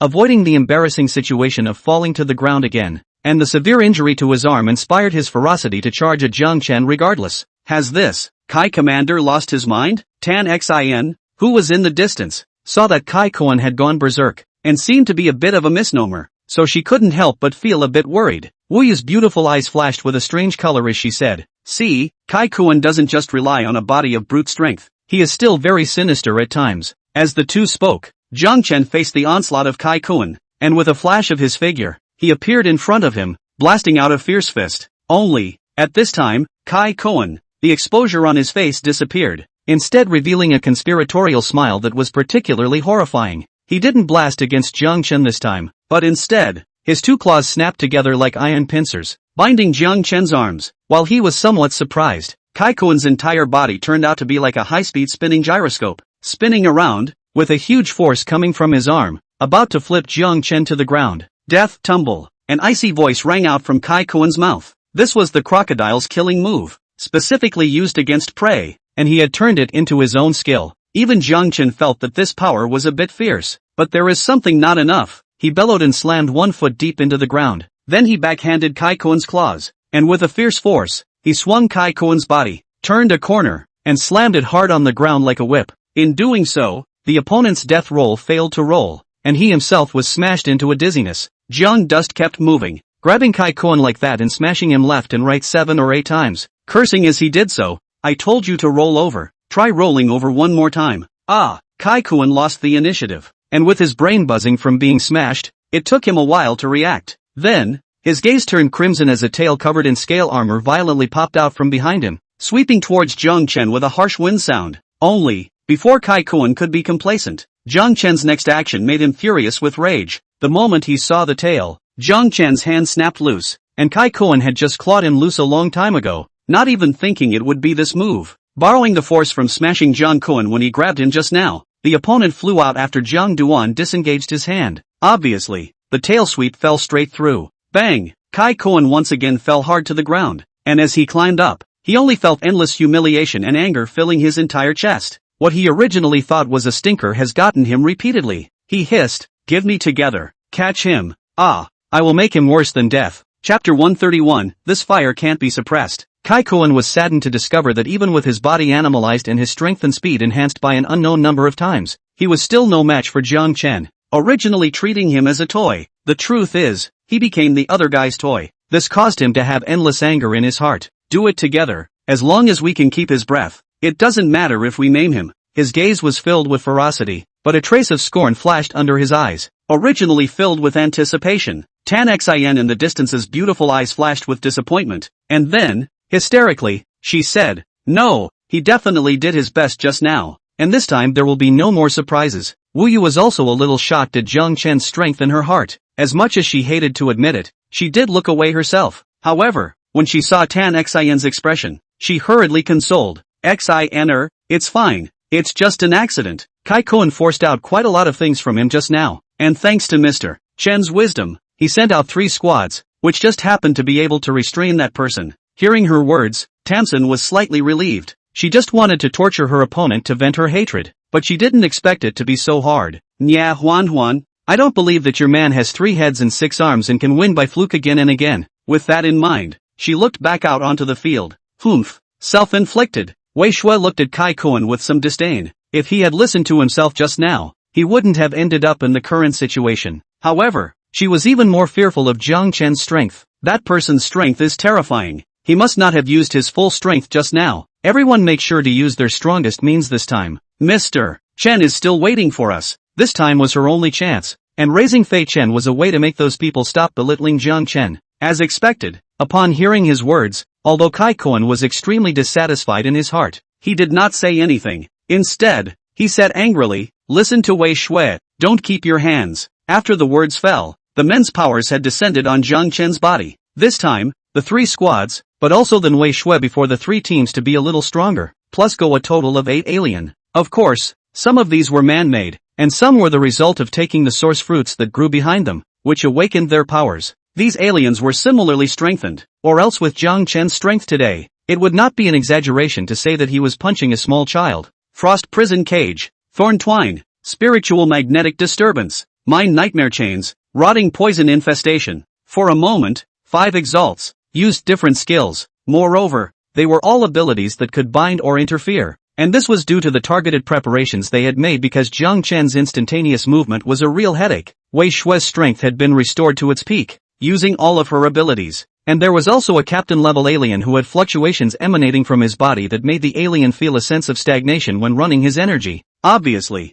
this was an ability that could restrict Zhang Chen's ability to be utilized. Ginger Dust just stood still. In fact, it couldn't be said that way. Just now he tried an instantaneous transfer and realized that he was restricted. Moreover, the supernatural powers on his body were indeed affected, and there was a little bit of discomfort between the operations. It was as if his powers were a stream of water, and it was somewhat frozen at the moment, thus slowing down the flow quite a bit. Seeing Tan Xin's expectant eyes on the opposite side of the room, he sneered in his heart and deliberately sank down with a deep frown. "Sister Yu, look, that man can't laugh this time. Great, he's finally going to be caught." Wu Yu smiled faintly and said, "There shouldn't be any surprises now. Just wait, after catching that person, I'll give Kai Koen the word to let you out first." Then, she asked curiously, "Xin, how do you plan to deal with him?" Upon hearing this, Tan Xin's gaze was filled with an icy smile as she said, "I'm going to slap him hard, and what's more, naturally, I'm going to make him a wreck, and I'm going to forcefully ask for his woman's whereabouts, and humiliate her to her face, so that I can feel better in my heart." Hearing that she was so ruthless in her methods, Wu Yu did not have the slightest intention to reproach her. Instead, her face revealed a look of satisfaction and said, "Xin, you have done very well. I thought that it would take some time for you to get used to this post-apocalyptic world. I kind of looked the other way." Cluck cluck cluck. "Sister Yu, I'm not that fragile, and that man does deserve to die, and the women who follow him, naturally deserve to die as well." There was a color of resentment in her eyes that she couldn't hide. As for the opposite side of the bound Zhang Chen, his gaze was now looking over this way. With his current strength, he heard the conversation between the two just now clearly. So, at the moment, his face was a little cold, and this time it wasn't a fake. What 2 ruthless women, it looks like they need to be cured. And at this moment, Tan Xin's beautiful eyes locked with it, containing a provocative intent. As Zhang Chen looked on, the corners of his mouth hooked up and his trademark smile reappeared on his face. Anyone who knows him well knows that this is really kind of pissed off. Tan Xin, however, was oblivious to the fact, thinking that he was just laughing in anger and dying. This was because Zhang Chen was currently bound by several exalts and couldn't even move. Not only that, but among the 3 squads, there was also an auxiliary alien who could help boost the energy strength of his teammates. Seeing this situation, even the furious Kai Koen regained a smile on his face. Kid, you have the ability to move again. Next, well, it's my turn to clean you up. I'll just waste you first and let. Kai-kun was full of sardonic smiles, and had wanted to say a few more words to vent his heart's pent-up frustration. However, he chose to shut up when he saw that Jiang Chen seemed to be about to say the words that drove him crazy again. Suddenly, his body shook and 5 greenish-black scales exploded out from his body. Its edges were glowing with a cold, chilling aura, spinning at high speeds as if it was trying to tear the air apart. The scales stirred up sharp explosions, targeting each of Jiang Chen's 5 limbs. At the same time, those reinforced human team members weren't idle either. They similarly shot at parts of Jiang Chen that weren't vital. At this moment, it was as if he was caught in a situation that must be abolished, looking at Tan Xian's beautiful eyes with a different color. Well, great. He's finally going to be wasted. The excitement in her heart was beyond words. Wei Shui on the other side likewise had a somewhat relieved feeling. Muttering, there shouldn't be any accidents this time, right? Whirling around, she shook her head vigorously and reassured herself. No, there must be no more surprises. Only, in the very next moment, her face changed. Jiang Chen unexpectedly disappeared without a sound, just like a ghost, vanishing from the bonds of several great exalts. No way, that's what's on everyone's mind. If it was an instantaneous transfer, it was definitely not this counterintuitive. They didn't know that what Jiang Chen had used this time wasn't an instantaneous shift at all, but a spatial ability. This ability could directly travel through space and was much more advanced than instantaneous transfer. Of course, with his current abilities, space shuttling also took a lot of energy and could not be used indiscriminately. Normally, he was using the low-quality version of the transient, repeatedly jumping horizontally 10 times or so, with no soreness in his waist or gasping for breath and no redness in his face. In the unbelieving eyes of the crowd, Jiang Chen had already appeared. He was currently standing 10 meters away, with an extra vortex spinning at high speed in his hand. At the sight of it, a sense of fear instinctively surged through all. What's that? A scowl lingered on Kai-kun's face, but he realized that he no longer had the courage to make a move. After playing with you guys for so long, it's time to end it, Ginger Dust said indifferently. Then, the devouring vortex was unleashed, and a terrifying suction force appeared at the black hole in the center. Ah, my power is fading. What the hell was that? Kai-kun similarly felt the crazy loss of energy from his body. He roared furiously and stamped his paws on the ground, wanting to break free from that terrifying devouring force. However, he sadly realized that there was no use at all. Ha, what kind of power are you? No, let me go. A familiar voice rang in Jiang Chen's ears, but Jiang Chen felt somewhat pleasing to his ears as he was able to raise his strength again. This time, it took 20 seconds for Kai-kun and the others to turn into flying dust. Feeling the surging power within his body, Jiang Chen was too late to be happy. It was because that familiar evil fire was burning within him at the moment, and the fire was a little overwhelming. However, he wasn't worried and looked towards the 3 people still alive in the field. Wu Yu, Tan Xian and Wei Shui respectively. It's certainly something he left behind on purpose, because it works. Then, his gaze blazed and the corner of his mouth hooked into a playful smile as he said, do you want to die now, or choose to live on for the time being?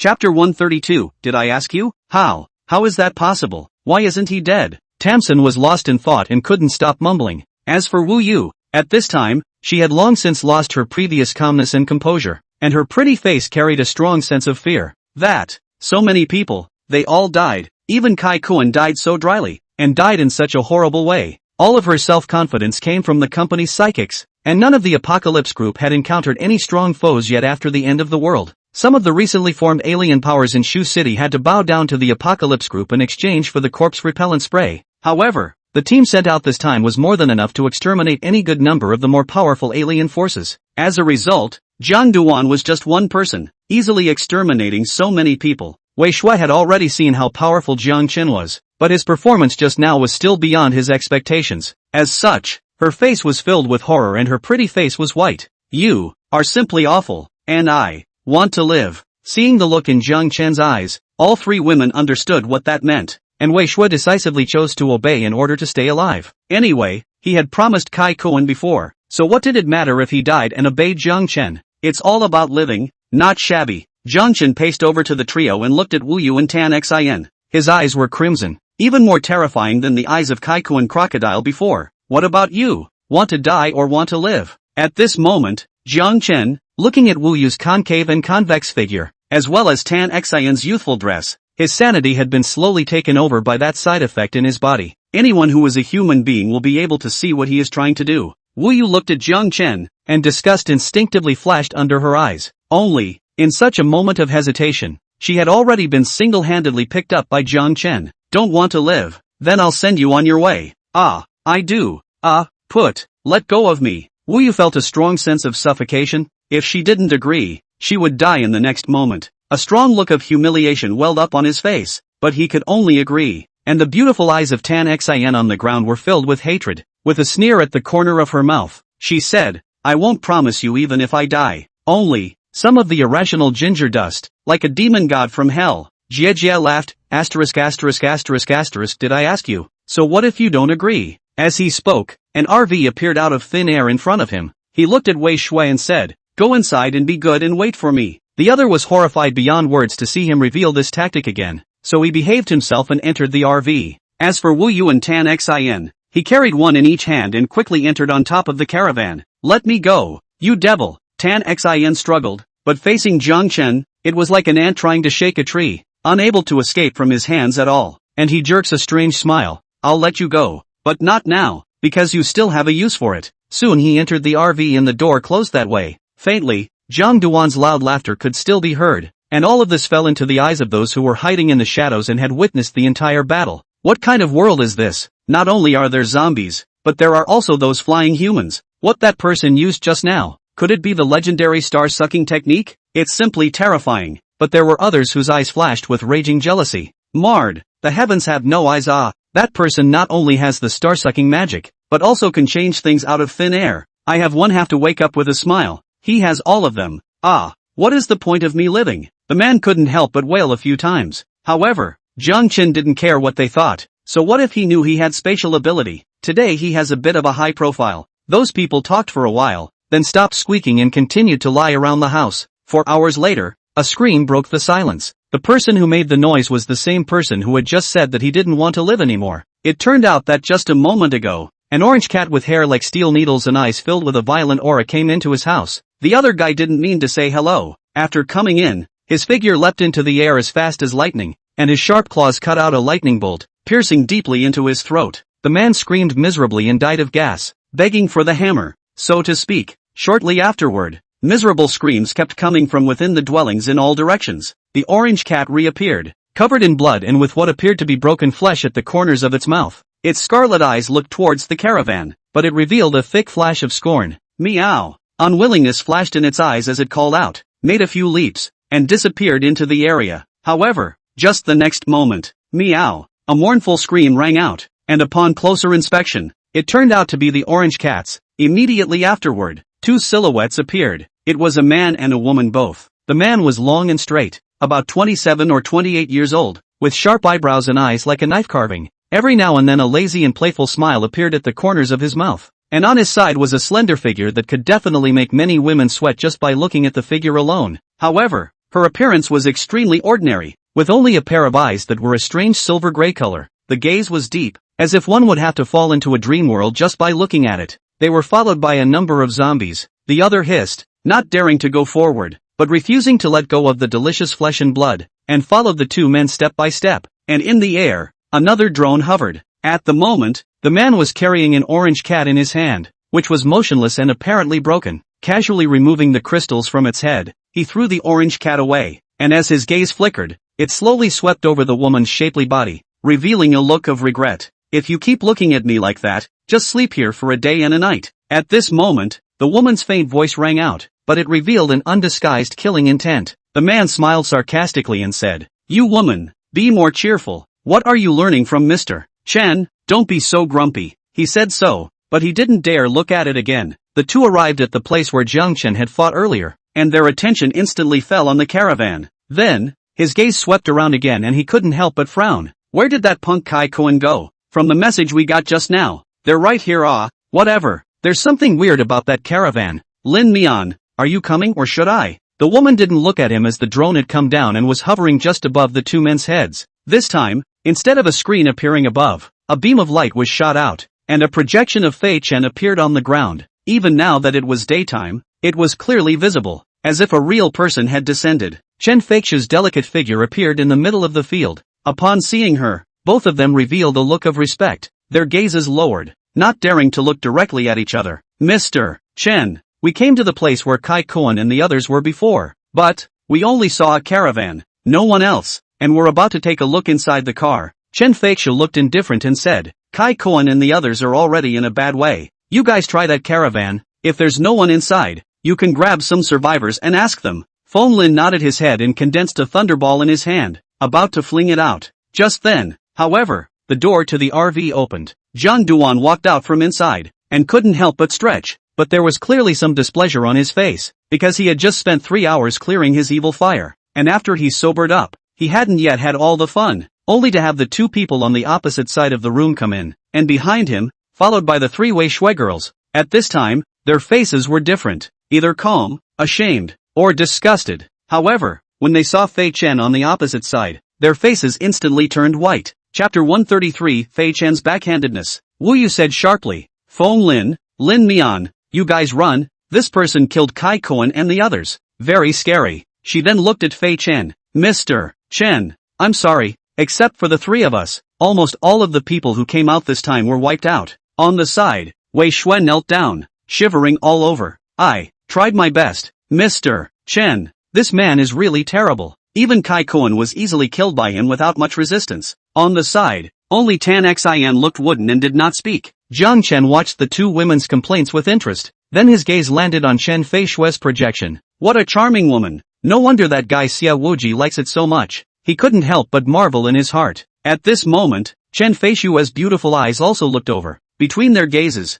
both of them saw the cold aura revealed in each other's eyes. The corners of Jiang Chen's mouth rose as his eyes looked straight at Chen Feishue. Mr. Chen, we finally meet. TSK, what a feisty woman. You've been targeting me frequently during this period of time. When I catch you, I'll definitely punish you a little bit. Hearing his disrespectful words, Feng Lin shouted, Dog, you're unbridled. How dare you speak to Mr. Chen like that? You're really looking for death. Only, Jiang Chen didn't pay any attention to him at all, still looking at Chen Feishue. Mind your dog, or I can teach them a lesson for you. Look at these three women. They were ruthlessly cleaned up by me just now. Wu Yu's pretty face was white, and she hurriedly explained, No, Mr. Chen, it's all because he forced us. He is a devil. The other two women reacted and likewise couldn't stop kowtowing. In front of life and death, Tan Xian's demeanor was restored with fear on his face. Chen Feishue's beautiful eyes looked at the three women without the slightest fluctuation on her face. After a long time,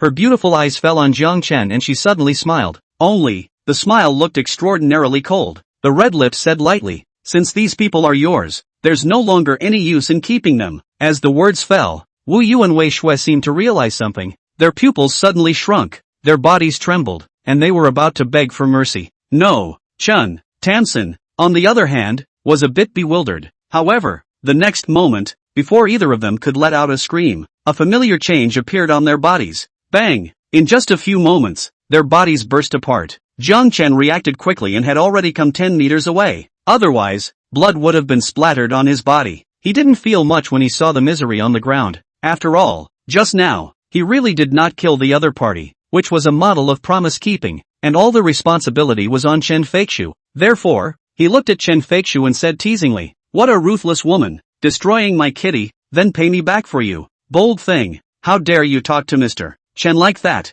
It seems like you really don't want to live. Feng Lin shouted angrily and looked at Jiang Chen with a grim gaze. Afterwards, he said respectfully to Fei Chen, Mr. Chen, let us go and hold that guy so that you can take out your anger. Despite the tough talk, he didn't say he was on alone. After all, Kai Koan had died in the hands of the other party, so he wouldn't be so stupid as to go up alone to die. Only, Chen Feishue glanced at Jiang Chen. Her beautiful eyes flashed with a venomous snake-like light as she shook her head and said, Kai Koan has brought so many people to their deaths, and the two of you, when you join forces, you won't be able to beat him, but I've got some helpers for you guys, and they should be here soon. As soon as the words left his mouth, a rough laugh came over. Ha ha ha, Mr. Chen is looking for someone to do something, so naturally I don't dare to be slow. We're already here. As they spoke, there were already 3 teams of people in vans rushing away from the zombies and converging this way from different directions. The man who spoke was a big, burly man who sat in the first car of the caravan and stuck his head out and said, Of course, he was also an alien,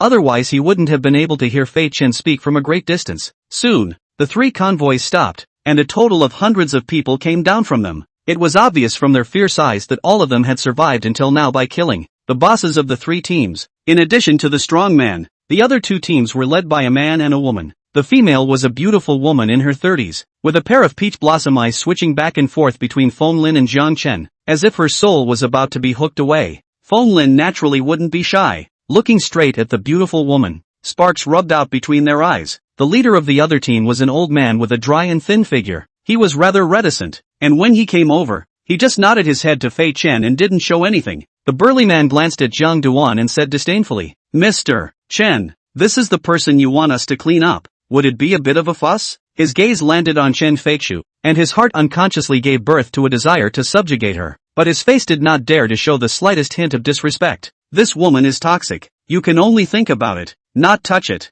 Giggle. Mr. Chen, seeing this man, I don't even want your payment anymore. How about giving him to me to play with for a few days? I'll help you clean him up and convince him before I hand him over to you. The beautiful woman looked at Jiang Chen, and the more she looked at him, her eyes kept scanning over him as if she wanted to eat him alive. The strong man cursed and laughed. "Ma Rong, if you want to play, I can accompany you." "Ah, that man is dry and thin. What is the top?" He smiled lewdly, but drew a cold grunt from Ma Rong. "With your disgusting appearance, old lady can't look at you. Damn it, say another word." Seeing that the two were about to quarrel, the dry and thin old man couldn't look on. "Song Jai, what's the point of bothering with a shameless woman? Mr. Chen is still watching. Do you want to get paid less? That can be given to me directly." These words caused Ma Rong's charming smile to freeze on her face, and she coldly grunted. "Zhang Ziwei, you dead old man. You're wasted yourself, so of course you don't understand the joy of my old lady. Humph, you might as well be dead. You are such a sharp-tongued." Zhang Ziwei's face was extremely ugly as he was exposed. Their three forces had recently had a lot of friction and were already at odds, so naturally there was a lot of verbal sparring when they met. And from the moment these people appeared, Zhang Duan looked on coldly as if nothing had happened. In fact, he was happy inside. Do you know what it's like to fall asleep and have a pillow brought to you? Although he took a cursory look at these people in front of him, only Feng Lin and that Lin Mian were a bit useful for him to improve his strength. But there were still women at home. Everyone strong is really strong. Someone was sending crystal cores to his women to help them improve their strength, and it was a bit hard to say if he didn't show his gratitude. Therefore, Jiang Chen looked at Chen Feixiu and simply opened his mouth like that. "Woman, it must have cost you a lot to make such a big show. I want to say thank you from the bottom of my heart." Seeing that he was deeply surrounded and still so calm and collected, Song Zai heatedly laughed. "Kid, courage is commendable. I'll see if you still dare to be so wild when I beat you up like a dead dog later on." He had a smile on his face, but his gaze was extraordinarily cold. "Only," Chen Feixiu's faint voice rang out. "He's not crazy, but all of you combined are probably no match for him." So, Chen Feixiu's projection looked into the distance with a deep gaze and continued. "I've also sent you a helper." Almost as soon as the words fell, the crowd only felt the earth tremble, and a commotion occurred in the distant herd of zombies. This caused those present to frown for a while Jiang Chen revealed a thoughtful expression. However, everyone soon saw what had made such a big commotion and couldn't help but draw a breath of cold air. That's a walker, and a very powerful one at that. Chapter 134, Wait for Me. In the distance, a tall and hideous figure came from far away, slowly walking from the zombie group. It was a zombie with a height of 2 meters. Its skin festered but was covered by a dark black layer of hardened and rotting armor, its eyes glowing with a blood-red light, like two burning evil flames. In the center of that zombie's forehead, a scarlet crystal core embedded between the rotting flesh flickered with light, and on the back of this walker, two protrusions shaped like bone wings propped up and cracked out from the shoulder blades. The zombie's pace was slow, but each step was filled with explosive power, and the earth trembled a little. If it was an ordinary person, they would feel an extremely terrifying pressure. "Oh ho!" The zombie group's original hissing sound instantly quieted down the moment the tall zombie showed up. Surprisingly, they automatically gave way as if to greet their king. The tall zombie, with its scarlet eyes flickering with ethereal auras, gave the impression as if it was a creature with divine intelligence. "Mr. Chen, what is that thing?" Looking at the tall zombie, Song Zai couldn't help but swallow his saliva and couldn't help but ask. On the side, Feng Lin and Lin Mian had a look of surprise in their eyes. "Mr. Chen, has the evolutionary zombie finally been successfully developed? What a strong sense of oppression. I'm no match for it at all," Feng Lin said honestly. Chen Feixiu shook her head and said, "Not yet. This one is just a remnant, but it's not far from success, so let's try its abilities today." Hearing that this kind of oppressive contraption was only a remnant, a strong fear rose in the hearts of the heads of the three major powers. "Mard, this Tianqi group is too fierce. We must not offend, or we won't know how to die." Similar thoughts bubbled up in the minds of all three, and the ferocious light in the eyes of those juniors all disappeared, replaced by the color of fear. The only person left in the arena who could still laugh was Jiang Chen. He observed the evolved zombie with interest, and his heart was simply happy. Marred. What kind of auspicious day is today? One good thing after another. Even the evolved zombies have come out. In his last life, Xiao Wuji fought against Hao Dong and the others, and the evolved zombies under Chen Feishue's hand were also a great help to him. However, compared to those terrifying zombies, the tall zombie in front of him was indeed a bit inadequate. In fact, Zhang Duan also knew that zombies would also naturally evolve, just at a slower time. What Fei Chen had done was simply to accelerate their evolutionary speed. At the same time, they can be controlled, clutched in their hands, and made to help with things. Thinking of this, Zhang Duan rubbed his fists a little, as if she had a telepathic connection with him. Chen Fei's beautiful eyes looked over and said coldly, "I let you get away with it twice before, but I won't now." To this kind of woman who constantly sends warmth, Zhang Duan is still very facetious and can't help but return. Escape or not? Try. He couldn't help but curse before the words were out of his mouth. It turned out that while he was talking, he saw the corner of Chen Fei's mouth curved up in an icy arc. Those under her command, unleashed in unison, came as soon as they could with all their might. Lin Mian and that dry and thin old man took the lead. Only a strange light emerged from her silver-gray eyes, and a mental wave swept towards Jiang Chen like a tidal wave. At the same time, her mouth murmured, like a dreamy voice, with a certain mysterious power, "All things are suffering. Fall asleep." In an instant, that spiritual power surged into Jiang Chen's mind, as if it was trying to pull his consciousness into an eternal dream. Ginger Dust's eyelids were involuntarily about to close. At the same time Lin Mian made his move. The dry and thin old man Zhang Ziwei also moved. His power had been stored up for a long time, and without any extra movements, his hands lifted up and a grayish-white energy barrier appeared out of nowhere, surrounding Jiang Chen in the middle. This was his special skill, which happened to be able to restrain those enemies with displacement skills. However, it was an invisible barrier that would not block an alien attack. Do it! Seeing the two men get their hands on him, Feng Lin had long been wrapped in lightning. His whole body was surrounded by an arc of electricity, and there were thunder snakes twisting and writhing on his arms, as if he was a man born out of the thunder and lightning.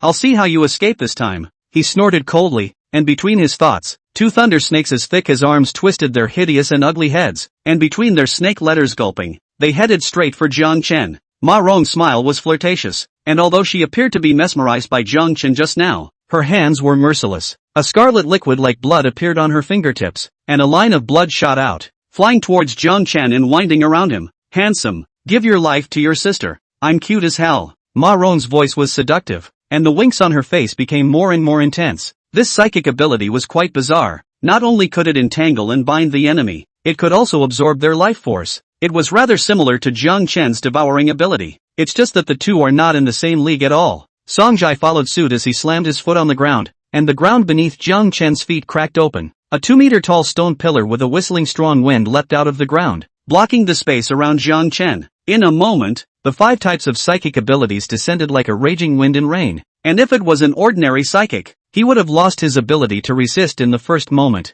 No, it should have been a corpse in the first place. Even Kai Koen, encountering such a joint effort, could only end up with a grudge, but that's not all. Oh ho! Within the zombie group, the 3-meter-tall evolved zombie moved. It struck later than anyone else, but, originally looking bulky, it burst out like a ghostly shadow. Where he stood, the soil exploded, and within a diameter of 3 meters, a 2-meter-deep mound unexpectedly appeared. The zombie's scarlet eyes locked onto Jiang Chen, revealing a bloodthirsty and cruel light. The bone wings behind it trembled violently, erupting with extraordinary speed. The claws of his hands were only lightly swung out, and the air resounded with an explosive whistling sound. What speed! Such a mighty power caused Feng Lin and the others to not be able to help but change color on their faces. A thought rose in these people's hearts. If the zombies dealt with them, they would only be waiting to die, unable to resist at all. As for Jiang Chen, he was firmly bound at this time and saw the eyes of the zombies as if they wanted to tear him apart. "Don't kill him, leave me alive." Chen Feishue's voice rang out,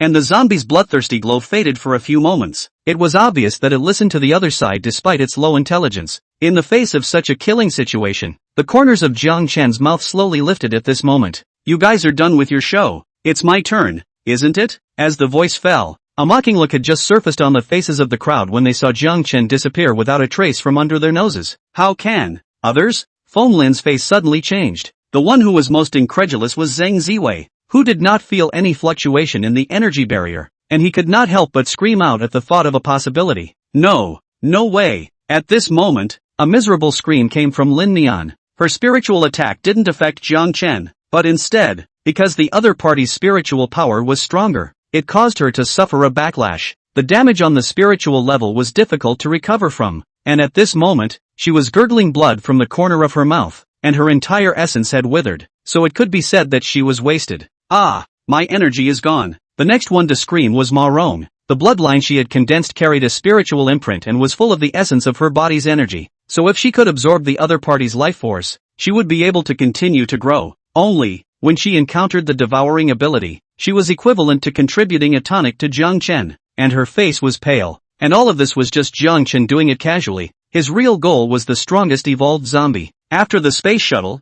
he arrived behind the other party. This time, Jiang Chen didn't use his fists because he knew that his opponent must have thick skin and using his fists would be tickling him. So, a blade of light coalesced in his hand. This light blade was about a foot long, and the blade was transparent, carrying an eerie fluctuation as if it could cut through space in the next moment. Ginger Dust held it without any frills and flicked it across the zombie's neck. Then, the body and head were separated. The zombie that had terrified the others was just plain unable to karma. Seeing this scene, even Chen Feiqiu was stunned in place, her beautiful eyes revealing a look of disbelief. Her beautiful eyes stared tightly at Jiang Chen and murmured, "He's not instantaneous, but spatial ability." However, Jiang Chen didn't look at him as his figure flickered in the field. While the others were still horrified, he struck again. In an instant, shock turned to horror. "Run, he's horrible." Feng Lin finally realized why Wu Yu had said that just now, but it was all too late. In the midst of overwhelming fear, he too was separated from his head. Only, Jiang Chen was already too lazy to give them time to deliver their last words, and his hand was merciless. Soon enough, all of the alien power users on the scene, all of them died tragically on the spot. "Ah, boss is dead. Run for your life." The three forces minions were about to escape when they saw their boss die, but Jiang Chen wasn't about to let them go as the devouring vortex appeared in his hands. Since these people had followed to deal with him, they were already destined to end. Soon, the ground was full of flying ash. Looking at Chen Feiqiu, who was frozen in place, Jiang Chen said teasingly with the corner of his mouth, "Wait for me obediently at the base. I believe we'll meet soon." With that, a machete shattered the drone, and Fei Chen's projection disappeared. Chapter 135 Zombie Evolution. The reason why Jiang Chen was superfluous just now and didn't directly devour everyone's energy was because with his current strength, devouring each other wouldn't be of much use anymore, so save it for the women in the family. Except, of course, for the crystal core of that evolved zombie. With that thought in mind, he scanned his surroundings, and there was no more living creatures other than the walkers and the survivors who were hiding. "We can't stay here anymore. It's better to withdraw quickly." This time, letting Chen Feiqiu suffer a big loss. For the time being, she can be quiet for a period of time. I don't know what tactics she'll use next time. There was no worry on Jiang Chen's face. Instead there was some vague anticipation. At this moment, the zombies around us are starting to stir up again and, after such a long delay, the effects of the corpse repellent spray were slowly wearing off. Although Jiang Chen was powerful nowadays, he couldn't manage against 2,000 to 3,000 zombies. After all, although the devouring ability was heaven-defying, if one absorbed so much in one go, it would also hold up. But he wasn't worried, and with a thought, he put away all the other cars in the field except for the RV. Their owners are dead, but things can't go to waste. These cars naturally include the cars driven by Kai Kuan and the others. There is still corpse repellent spray in there. There is time to check it properly. Seeing the caravan, Zhang Duan suddenly had a whim. Anyway, now that things have come to an end for the time being, it's good to be idle. So why don't I try out the caravan that woman Meng modified for me? He was not of a hesitant disposition, and as soon as he thought of it, he immediately got into the caravan. Moments later, the RV started up, and the zombies, after the car was stowed away in space, didn't hesitate any longer, hissing and barreling toward the RV. Jiang Chen had already sat in the driver's seat, his lips hooked at the corners as he unhurriedly pressed a button beside him. Kada! At the front of the RV, the spinning spike popped out violently, metal rubbing against the air with an ear-splitting roar. With that, the spiked cone spun up quickly. At the same time, chainsaw blades popped out from both sides of the vehicle with a snort, their sharp blades flashing coldly. After doing so, the RV accelerated violently and quickly rushed in against the swarm of zombies. Put! The first zombie that jumped up was the most fortunate. Experiencing the general feeling of flying, hissing and roaring, it was penetrated by the rotating cone. As it spun at high speed, the zombie's entire body was torn into several pieces, black blood splattering. The zombies that lunged from the left and right sides were directly chopped into pieces by the chainsaw blade array. However, the zombies didn't know what it meant to be afraid, and as if they were moths to a flame, a batch died and a new batch filled the empty space. For a moment, wherever the caravan passed, blood and flesh flew everywhere, and the zombies' broken limbs and arms spilled out like rain. Bang, bang, bang. There was also a dull crashing sound as some goofy-headed walker frantically slammed into the front of the RV. As Jiang Duan looked on, he felt a bit of flesh pain for them. It was just that the layer of metal shell that had been strengthened by Yimeng's psychic ability couldn't do much damage with just the flesh and blood of the zombie. Instead, the zombie made a sound of cracking bones from the excessive force. A satisfied smile appeared on Jiang Chen's face as he held the steering wheel in his hands while looking at the killing effect caused by the caravan. Now that's the proper use of a post-apocalyptic RV. Well, I still have the van, so I'll have to try out the effects as well. The effect of the caravan he had already seen. Indeed, in this scale of zombie herd, like a tiger into the flock, has the momentum of crushing. Still, it's a bit of a stretch to break out of the pack with just a caravan. After all, zombie flesh and blood slows down the RV, and the further back you go, the worse this gets. But Ginger Dust has more than just an RV, he has a converted van too. Now that I'm here, I have to give it a good try. So he pulled the RV to a stop with an extra bottle of corpse repellent spray in his hand. This was what he had gotten when he searched his body after taking Wu Yu's 3 women into the caravan earlier, and he had obtained a total of 5 bottles from them. Not only that, he had already forced out the whereabouts of the base, so he didn't leave Foam Lin and the others alive later. Ginger Dust opened the window of the RV and moved quickly around the vehicle, running out of spray and spraying a little on himself. This thing is still really good. It was only a matter of moments before the spray's potency radiated and the zombies outside the RV instinctively backed away, leaving a vacuum around the RV. After Jiang Dust got out of the car, with a thought, he put the caravan into the space, and then released the van. He smiled and got into the car, ready to start a new round of harvesting. The same button was pressed, and the 3 rotating cones at the front of the car popped up and then rotated at high speed, emitting a numbing buzzing sound. The steel spikes on both sides of the wheels popped out with them, the tips of the spikes abnormally sharp, as if they could pierce through solid armor. Come on, little darlings, show me the power of the van.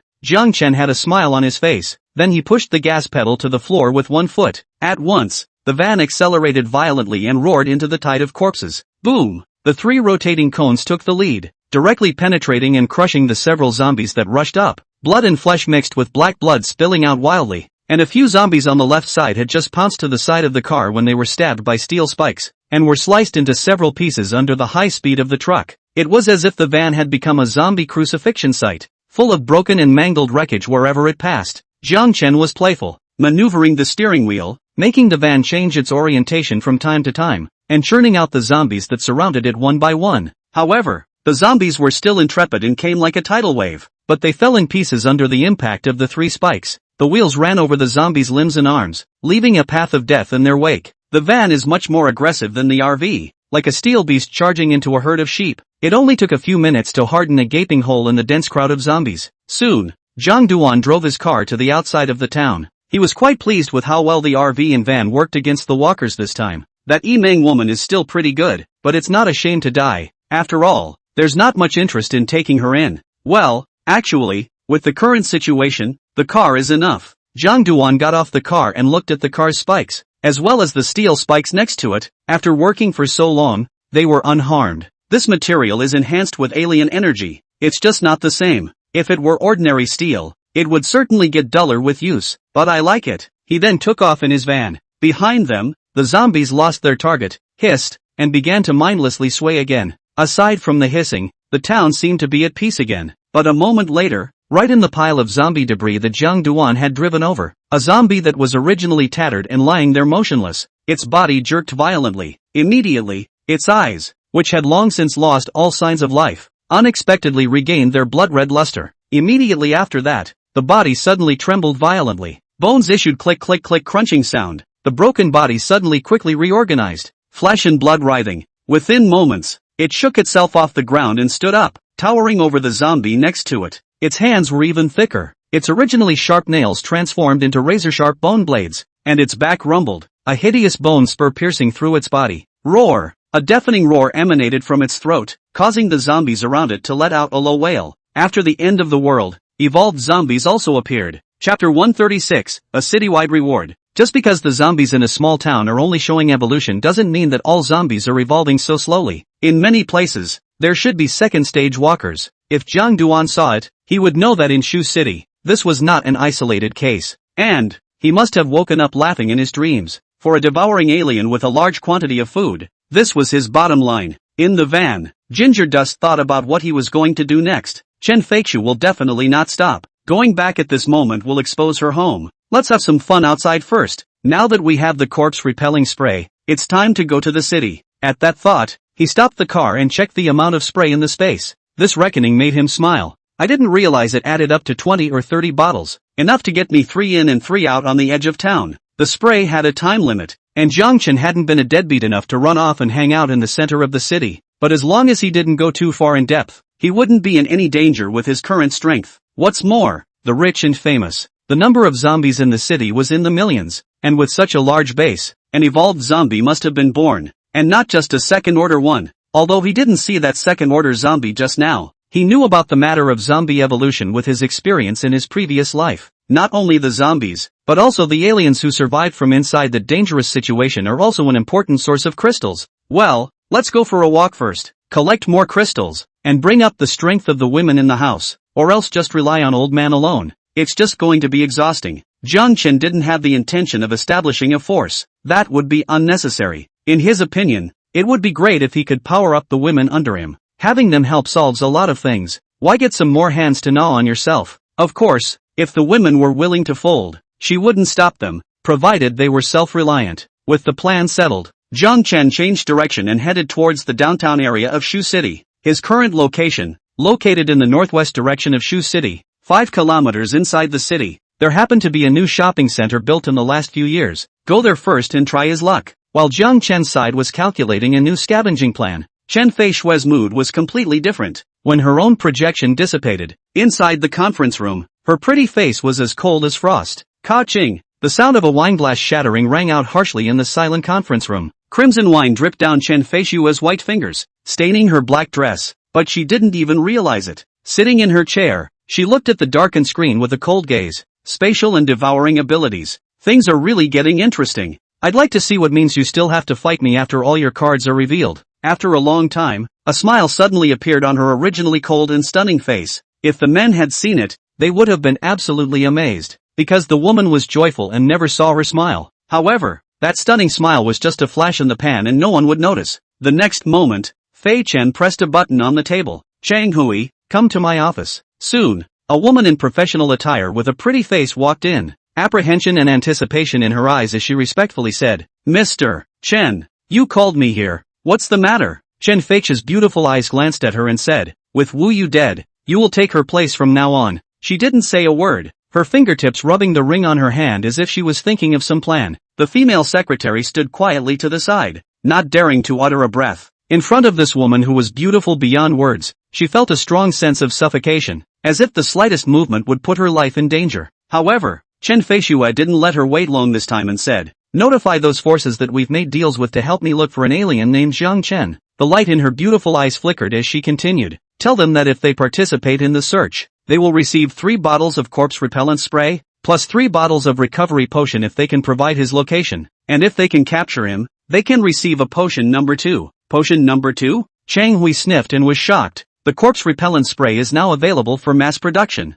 And while it is indeed precious to the shifter forces, it is distributed to the group's insiders whenever they go out. The recovery potion could help the alien replenish the lost energy, and taking a bottle could restore 50% of the power, which could be called a treasure. Many alien powers broke their heads to want this potion. Previously, there were also several forces that were not open-minded, that were just greedy for the potion and joined forces, wanting to come to the base to rob it, but as a result, they were all caught and instead contributed to the development of the potion. It's just that, compared to the recovery potion, potion number 2 was even more precious, as it allowed the exalted to directly increase their strength. Like a second-rank alien could directly rise to the 3rd rank after taking it, while a 3rd-rank alien could rise to the peak of the 2nd rank after taking it. Its preciousness was only smaller than potion number 1, which was even more powerful in its effects, but mild in its medicinal properties and had few side effects. But it's also precious when placed in the alien community. Fei Chen could see the woman's shock and said coldly, that man is not that easy to deal with. Kai Koan and Fon Lin and the others died at the hands of the other party.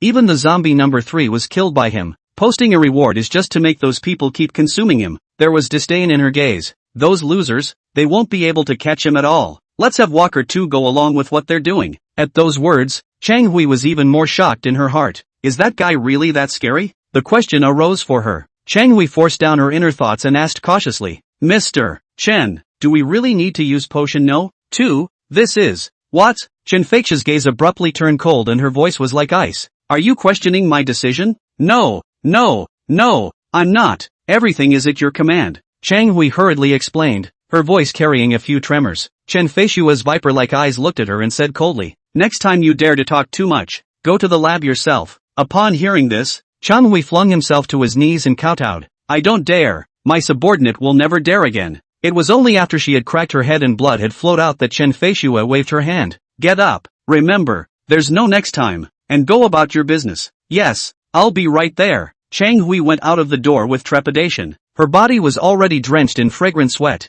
just now as if she had walked through the ghost gate. Soon after, the bounty was sent out to all the Shu City forces that had been in contact with the Apocalypse Group, 20 kilometers away in a neighborhood called Ningyi Times. In the most luxuriously decorated room inside, with a mournful scream, a burly man with a face full of flesh, clad only in a bath towel, walked out from the bedroom. Bah! Stinking woman! Ungrateful! Send someone in later to wash the floor. The burly man's hand held a sharp knife that was still dripping blood as he looked over to the minions sitting inside the living room. Okay, big brother, we just received a bounty from General Manager Chen, asking us to catch someone named Zhang Chen, and the prize is very rich. A junior brother with greed in his gaze spoke the conditions given by Chen Feixia. When the burly men heard this, they all couldn't help but show a strong desire. The little brothers also burst into laughter, but knew that the big brother only dared to get high on his mouth. And the last time he saw that woman, I heard that he was so scared that he almost peed his pants. Another oversized gym was filled with hundreds of sweating men and women, and in the center of the gym,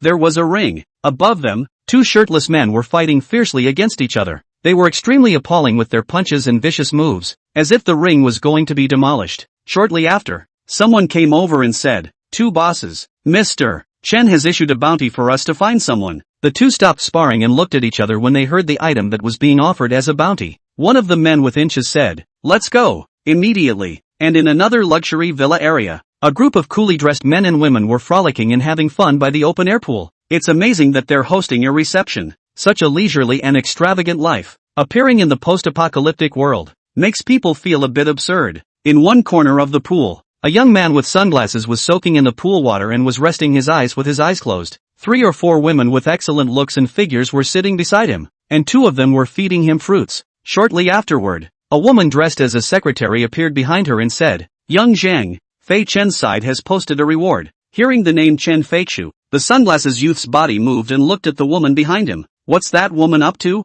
He asked with interest. No one could see the playful glint in his eyes beneath his sunglasses. Chapter 137, Sakura Nation Alien? The woman behind her didn't dare to be negligent, and immediately spoke the contents of Chen Feixia's bounty. Potion number 2. Interesting. It seems that the Jiang Dust is a bit of an uncomplicated person, causing her big trouble, causing me to be interested in this person. Zhang Xiao's tone clearly carried a touch of teasing. The woman hurriedly asked, Young Zhang, they are waiting for a reply over there. Should we participate? Of course we have to participate. However, that woman Chen Feixiu is not a light that can be saved. The person who can make her do that is definitely not easy to deal with. Since that's the case, let's be the yellow bird at the back, and come out to take action after those cannon fodder have consumed that person. Zhang Xiao understood Chen Feixiu's intentions just from amongst her bounty, and started counting on it himself. A dangerous gleam appeared in his eyes. Jiang Dust is it? How dare you impress Chen Feixiu? Absolutely cannot stay. She will be my woman in the future. This was what he had in mind and didn't show it. A beautiful girl next to her handed over a piece of cantaloupe and giggled. Young Zhang, that Fei Chen always likes to treat others as cuties.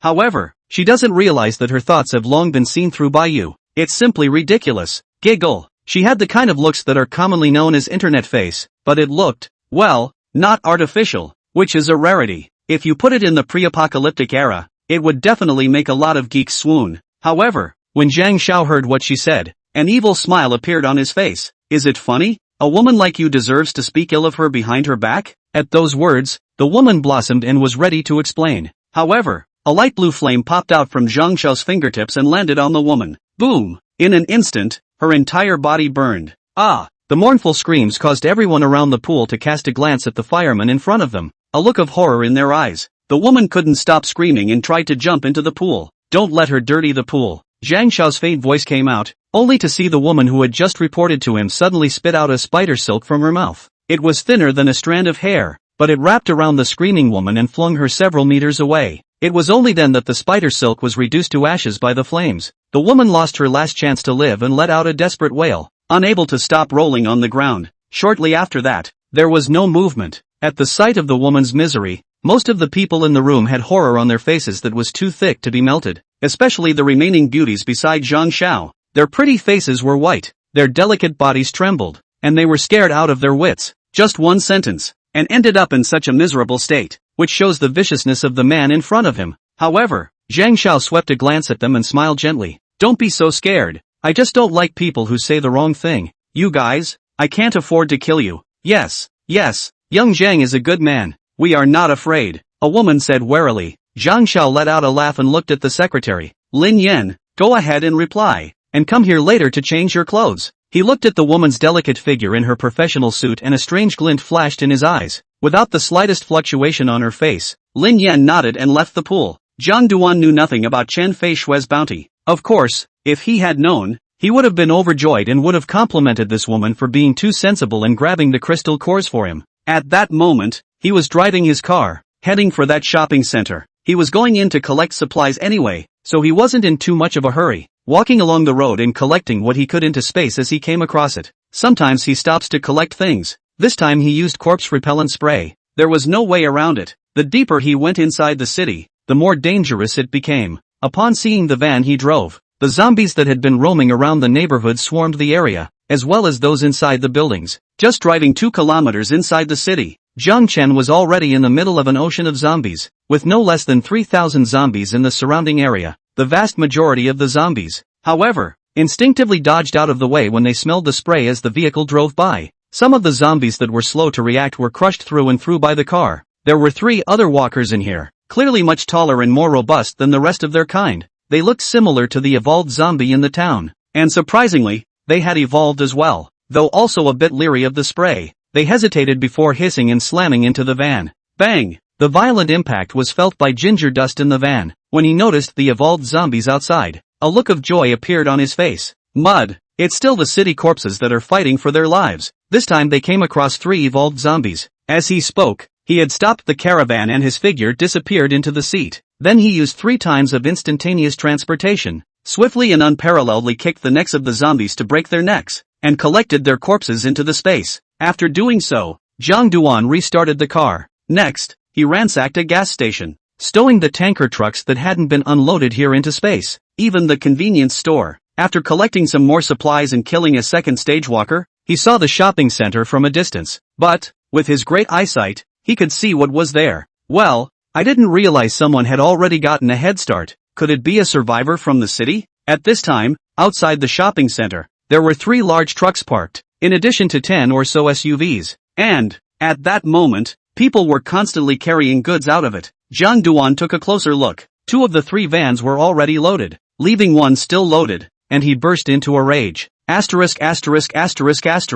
How dare you steal the old man's things? There is no king's law. Zombies do not care about it? He felt the roiling injustice, only to realize that the zombies were just standing around the perimeter of the car watching, as if they were eating it up. The look was generic to the walkers around his own van. Zhang Chen understood at once, and couldn't help but curse. I didn't think that they also have corpse-repelling spray. Chen Fei Shui, that loser. This kind of treasure is given away everywhere. See if I don't serve the family law in the future. Since someone was there, he was in no hurry and got right out of the car. Because of the odor of the spray on his body as well, the zombies saw it and ground their teeth together, but didn't dare to come forward. Oh ho! However, the second-order zombies in the horde did not spoil Zhang Chen and charged straight over. Then, without any suspense, it karma'd the next moment, and then it entered Zhang Chen's space, simply in one fell swoop. With a thought, Zhang Chen put the van into space. Looking at the shopping center, he was almost 500 meters away from there. However, it was naturally difficult to defeat Zhang Chen.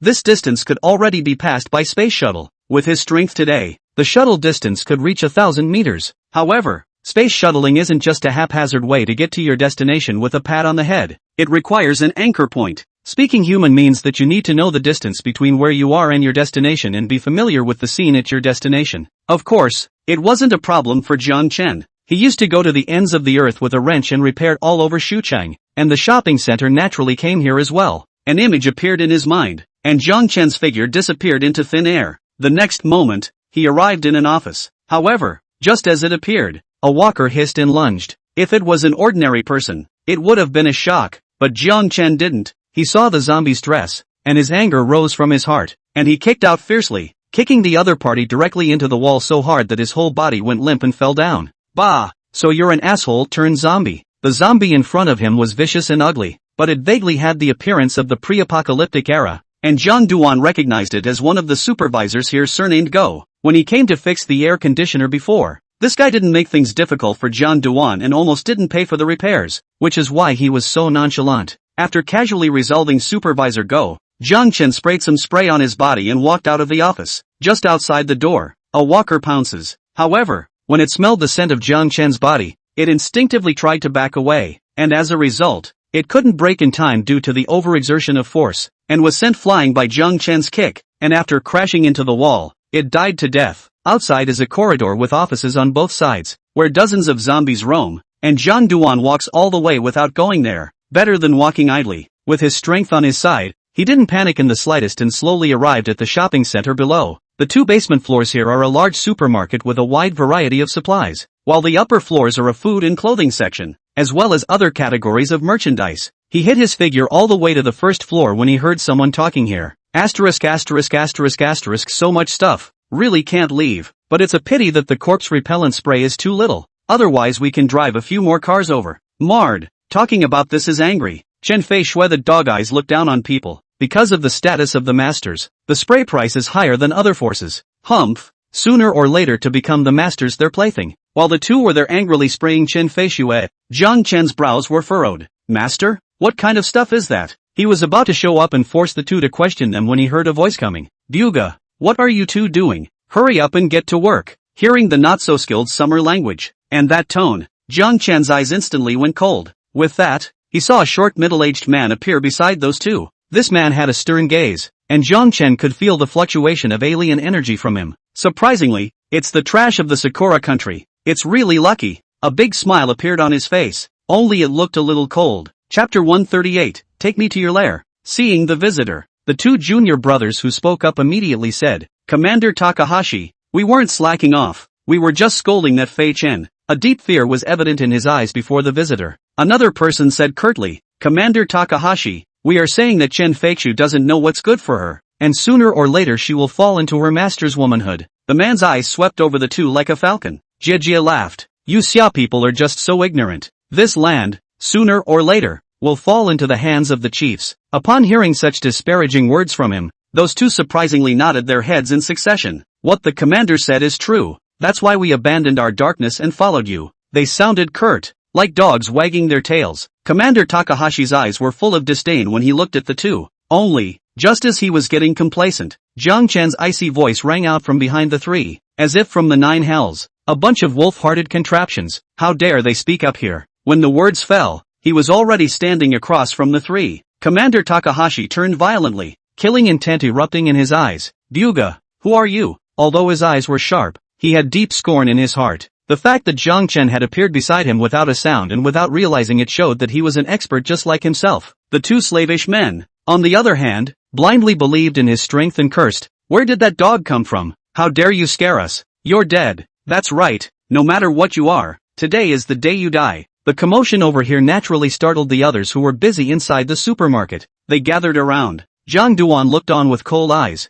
There were about 30 to 40 people coming over. 5 of them were obviously shorter than the people next to them. In addition to that, there were 3 tall, Western men in casual clothes. One of them walked ahead, glanced at Zhang Duan, and said playfully, Mr. Takahashi, why is there an extra fly here? Arrest him for hard labor as well. It just so happens that we're short on manpower. There was a note of superiority in his tone. A smirk appeared on Takahashi's face as he said, Mr. Wyndham, drudgery is everywhere, and this man I can't stand the sight of trying to turn him into a dead man. Wyndham said regretfully, Oh, in that case, kill him. There really is drudgery all over the place out there, just like these people. And obedient. He looked at the Xia people around him with contemptuous eyes, but they seemed as if nothing was wrong, and they even felt proud of themselves. The reason why Jiang Chen didn't make a move just now was because he knew that there were other people here, and now that he saw that they had all arrived, he coldly said, "What a time to be here, and still want to make a fool of yourselves, you trash, you all deserve to die."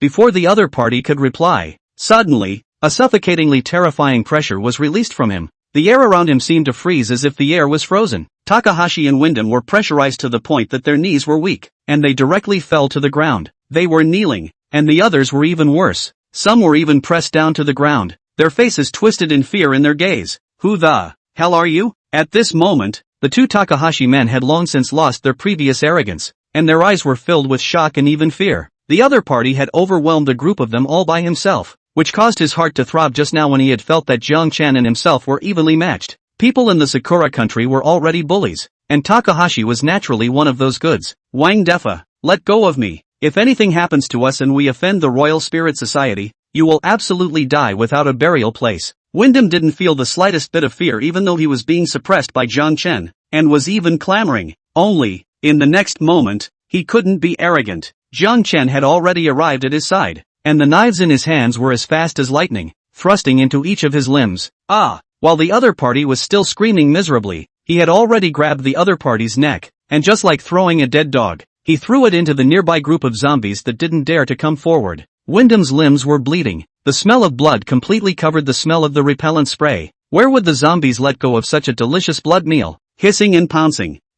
Get away, Takahashi, quick, help me. Only, there was no one to pay attention to him. Soon, he is torn apart by walkers. Jiang Chen could see just now that Wyndham was an exalt, only at the first rank, and he couldn't even look at it. This kind of death would be worthy of his previous arrogance. Seeing the miserable state of Wyndham over there, Takahashi went from being forced to kneel down to kneeling down of his own accord, and hurriedly kowtowed and begged for forgiveness. "Sir, spare my life, I was wrong." Those juniors who had been aggressively staring at Jiang Chen just now were even more afraid to even utter a breath, and the amplitude of their bodies swinging exposed the fear in their hearts, especially the two junior brothers who were the first to cross paths with Jiang Chen. Their bodies were shaking like chaff, as if the god of death was about to descend the next moment. Only, death doesn't stop at their fear. Jiang Chen looked at those Xia people kneeling on the ground, his face icy cold. He didn't bother with nonsense. The devouring vortex appeared and was immediately launched.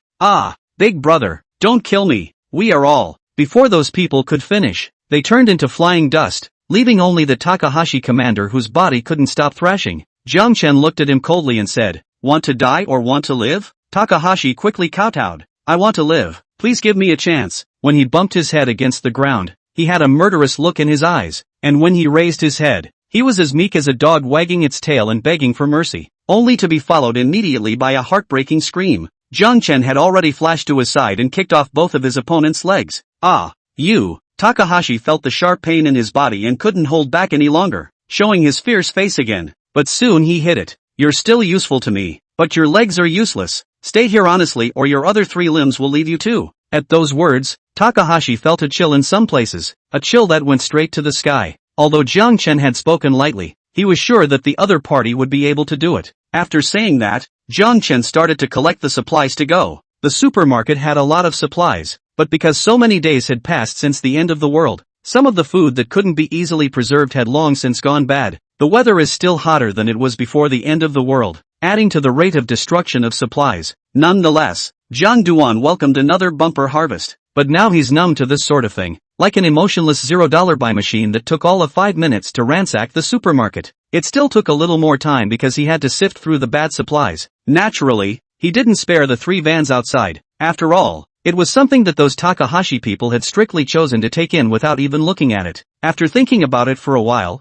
Ginger Dust went to skulk around the rest of the place. After everything was taken care of, Ginger Dust dragged Takahashi to the door, took out a van, and threw him in the passenger seat. "Take me to your lair," he spoke faintly, and Takahashi resisted incomparably in his heart. But when he came into contact with Jiang Chen's icy cold and piercing eyes, he hurriedly said, "In that direction, just keep driving for 10 kilometers and you'll be there." Ginger Dust started the vehicle and squinted slightly at the direction Takahashi was pointing. Imperial Spirit Society. Interesting, another good place to collect crystals, and, this time, it's much more fun than collecting crystals. Soon, Zhang Duan drove off in his car. Chapter 139, Xia Women Are Beautiful. Ginger Dust drove a modified van and used corpse repellent spray. Because the speed was so fast, The zombies in front of them were reduced to pieces before they had a chance to dodge. As he traveled, he looked over at Takahashi, who was staring at the spikes on the front of the van with a horrified look on his face. Tell me about the origins of your Imperial Spirit Society, and if there's any concealment, I'll throw you down from here. I won't. These things aren't confidential and it's okay to talk about them. Takahashi didn't dare to hide anything and told the ins and outs of their organization one by one. The Sentinel Society is an organization founded by a group of foreigners, with a total of 3 chiefs. Before the end of the world, they got the source fruit by chance and awakened their supernatural abilities. Moreover, these guys were also the first to know that they could absorb crystal cores to enhance their strength, so they quickly established their forces and grew. The backbone of this organization, all of whom are foreigners, is constantly being joined by new folks. It grew to a surprising number of over 200. Among them, there were about 10 more below the Xenos besides those 3 chiefs. Takahashi and Wyndham, who had died tragically earlier, were 2 of them. It wasn't that the aliens had gotten wholesale, but that everyone else except those 3 leaders had eaten the source fruits that had appeared later, or had 3 leaders who had grabbed them, which had led to the power they had today. In addition to the Sakura Nation, there were also Indo-Americans, Birch Nation, Eagle Nation, and even the Skystick Nation inside the Sentinel Society. Damn, this is like a nest of snakes and rats. Jiang Chen felt that he would be sorry if he didn't kill them all in one go. What are your 3 chiefs capable of? He continued to ask.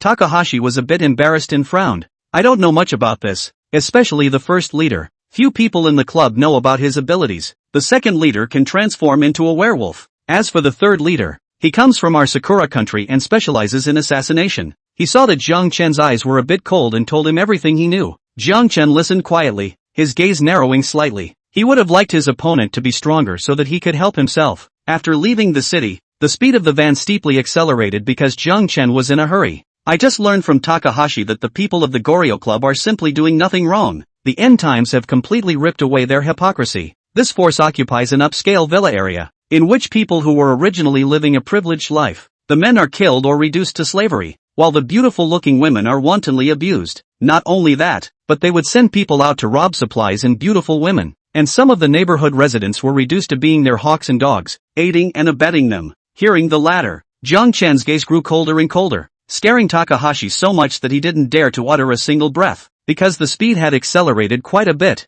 It only took an hour for Jiang Duan to see that one upscale villa area. Sir, this is our stronghold. You can't get any closer. There are a lot of guards around. You'll be spotted, Takahashi said curtly. In the face of life and death, he was quite open-minded and chose to grovel. This villa area is located on a hill with a beautiful environment, and is a distance from the nearby neighborhoods. The people who used to live inside didn't feel the noise of the city at all. Although he has traveled all over Xuchang, Jiang Duan did not repair the air conditioner here before the end of the world, but the nearby neighborhood has come. At the time, I was still envious of the villa when I looked at it from a distance from the upper floors of the neighborhood. Now that I'm here again, my heart is incredibly cold. Are all 3 of your chiefs at the villa, or are you out on business? Ginger Dust asked indifferently. This I don't know, but the third chief often likes to go out to find a beautiful woman, and hunting. Sometimes it takes a day or 2 to come back. The other 2 don't go out much, Takahashi answered honestly. A strong uneasiness welled up in his heart and he pleaded. Sir,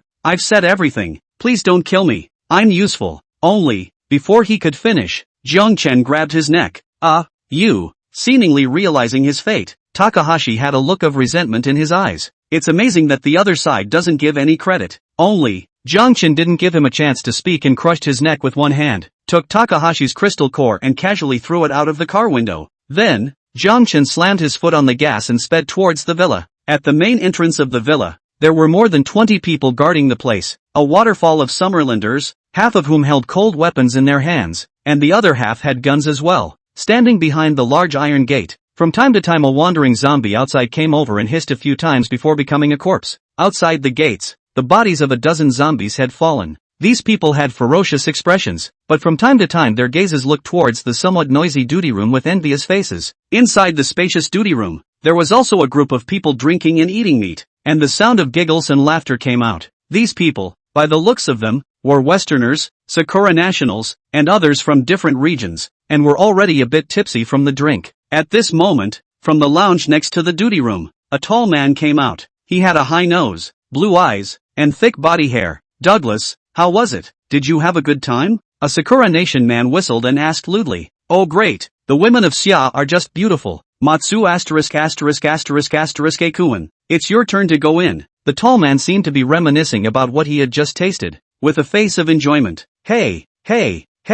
Hey, don't you play bad, it just started yesterday. As he spoke, he had stood up and headed inside the lounge. The others were a little envious, but didn't say anything. After all, the two were aliens and had a higher status than them. Just then, angry curses came from outside. Stop for me, you don't want to. Ah, the car is rushing over. Shoot the driver in the car. Mud, dare to come to our place to make a scene. Simply don't want to live. Shoot. A burst of gunfire followed outside. Douglas snorted coldly and said angrily, Manhwa, who dares to disturb our fun? Come with me and go out to sea. With that, he left the duty room at a speed that was often unimaginable. The others followed close behind. Matsu asterisk asterisk asterisk asterisk looked grim. Buga, whoever dares to spoil my good deed must die. However, he was about to go out when he heard a loud bang from outside, followed by several screams. After going out, his face went completely cold. At this time at the entrance, the gate had been severely damaged by the impact, and some of the guards could not dodge in time and were knocked backwards and flew several meters away, lying on the ground struggling,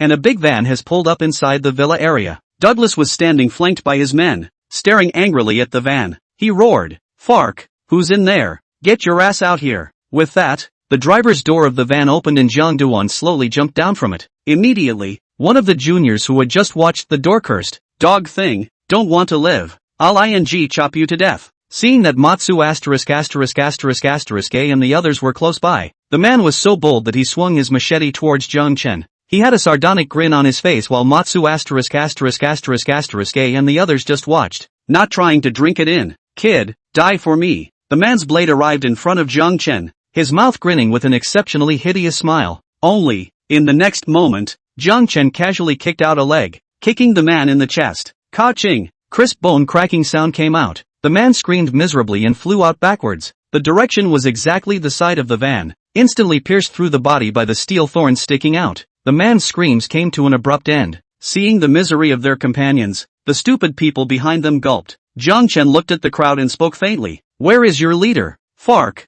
I'm going to break you into pieces. Seeing how arrogant he was in the face of so many people, Douglas was about to charge up. However, he was immediately stopped by Matsu asterisk asterisk asterisk asterisk A. One of Matsu asterisk asterisk asterisk asterisk A's eyes was like a venomous snake that chooses to eat, and he said coldly, Who are you and what are you doing here with us? It was obvious that he had more brains than Douglas, and when he saw how calm Zhang Chen was, he didn't immediately make a move. Anyone else wouldn't be so good-natured. Only, Zhang Chen smiled, but the smile was a bit cold. It seems you haven't heard me, so let's refresh your memory. Chapter 140, The weak deserve to be bullied. Before the crowd could figure out the meaning of his words, they realized that Zhang Chen had already disappeared. Look out! Matsu asterisk asterisk asterisk asterisk couldn't help but let out a loud cry, and his figure stormed back, so he tried to hide in the duty room. Zhang Chen's sudden disappearance made him extremely uneasy in his heart. Douglas, on the other hand, was different, and contempt flashed in his eyes as he saw Matsu asterisk asterisk asterisk asterisk back away. He was about to speak when a sudden sharp pain came from his legs. He looked down and couldn't help but let out a mournful, miserable howl.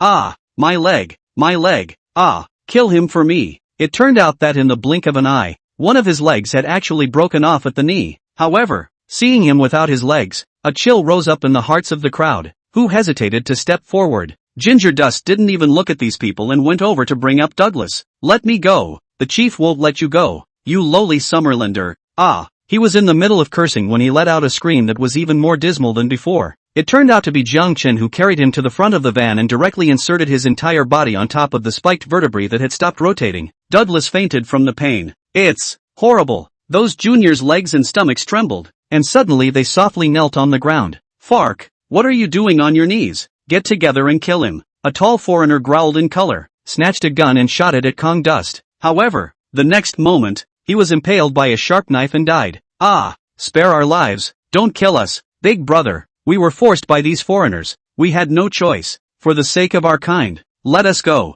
Seeing that the gun was useless against Zhang Chen, those people wimped out. The devouring vortex appeared on his hand and spun. In the midst of the crowd's wailing, it turned them into flying dust. With that, Zhang Chen directly walked into the duty room. However, just as he stepped into the doorway, a pithy blade light cut across the room. and the person who sent it out was none other than Matsu A, who had retreated back to the duty room just a moment ago. He felt that Jiang Chen was a bit gullible and thus wanted to take advantage of the chaos to sneak in. This was his surefire strike, gathering all the strength of his entire body and striving to do it all in one go. However, while the idea is good, the reality is bone-chilling. The attack that still had some power fell straight through. Buga! Just as these two words popped up in his mind, he only felt a lightness in his legs, only to be followed by a sharp pain. Ah! My leg! Ah ha! He followed in Douglas' footsteps, ignoring the other party's miserable howls. Jiang Chen walked into the nearby restroom. Ah! Don't come over here, please, leave me alone. Just as he walked inside, he heard a woman's voice. By the time he could see the scene inside, Jiang Chen's expression grew colder and colder. Ha, it's really a bunch of inhuman skin. On the bed inside the room sat a woman, but at the moment she was cloaked, her eyes were dull, and she was only wrapped in a quilt. On her body, Jiang Chen saw a number of shocking injuries. Seeing someone come in, she subconsciously uttered the words she had just said, clearly somewhat delirious. And on the ground, there was a woman lying, unclothed, bruised, and long dead. There was a strong residue of fear in those eyes that hadn't closed. Jiang Chen didn't consider himself to be a good person, but seeing a group of scumbags from a foreign country bullying and torturing women ignited a monstrous rage in his heart. Exiting the room, his face was calm, but if Kong Shuai and the girls saw it, they would definitely know that underneath his calm expression, there was a burning fire stored up. Pacing to Matsu A, the others saw him, stopped howling, and said in horror, "What are you doing? Don't come over here." As he shouted, he suddenly realized the words sounded familiar. It turned out to be the two women in the house before, and the ones he had played to death during this period of time, who shouted like this every time. Without speaking, Ginger Dust grabbed Matsu A's neck with one hand and lifted him up. Don't! The other party punched and kicked. Oh no! He no longer had a foot and stomped hard with his legs. Jiang Chen just slightly exerted himself and he didn't dare to struggle anymore. Arriving outside the house, the place had run out of people, and the walkers were pouring in due to the damage to the gate. However, they didn't dare to come close because of the spraying of ginger dust. He lifted Matsu up and slammed him into another spiked cone as he screamed in uncontrollable terror. With that, Jiang Chen got into his car and sped towards the inside in his van. Only after driving inside for hundreds of meters, there was a large group of people rushing towards this place, and at a rough glance, there were hundreds of people. The vast majority of them were Xia people, but these people looked at Jiang Chen with fierce gazes, but when they faced the person at the head, they were extremely respectful. The three men at the head of the group looked at Douglas and Matsu hanging from the front of the van with a grim look on their faces. Sang Oyubiki, he's dead today, and he's going to die a horrible death. One of the blonde men spoke in an icy tone, and then a golden lance coalesced in front of his body, flashing brightly under the blazing sun. He reached out and grabbed it in his hand, poured his full strength into it, and hurled it towards the van. The lance broke through the air and whistled. The air seemed to be torn apart, bringing up a series of booms. Such a mighty power was not even worth mentioning in Jiang Chen's eyes. Although the van blast had been strengthened by Yimeng, it certainly couldn't block it. Therefore, Zhang Duan jerked the steering wheel as the lance was thrown. Just after doing so, the lance came right in front of him. Is the man stupid? This was the thought in the minds of everyone on the opposite side of the room. And then, their pupils widened violently. Fark, he actually caught the lance with his bare hands, and what made their complexion change was that Jiang Chen threw his lance at them, casually. Immediately after that, he redirected his direction, stepped on the gas, and the van roared like a maddened bull, rushing towards the crowd over there.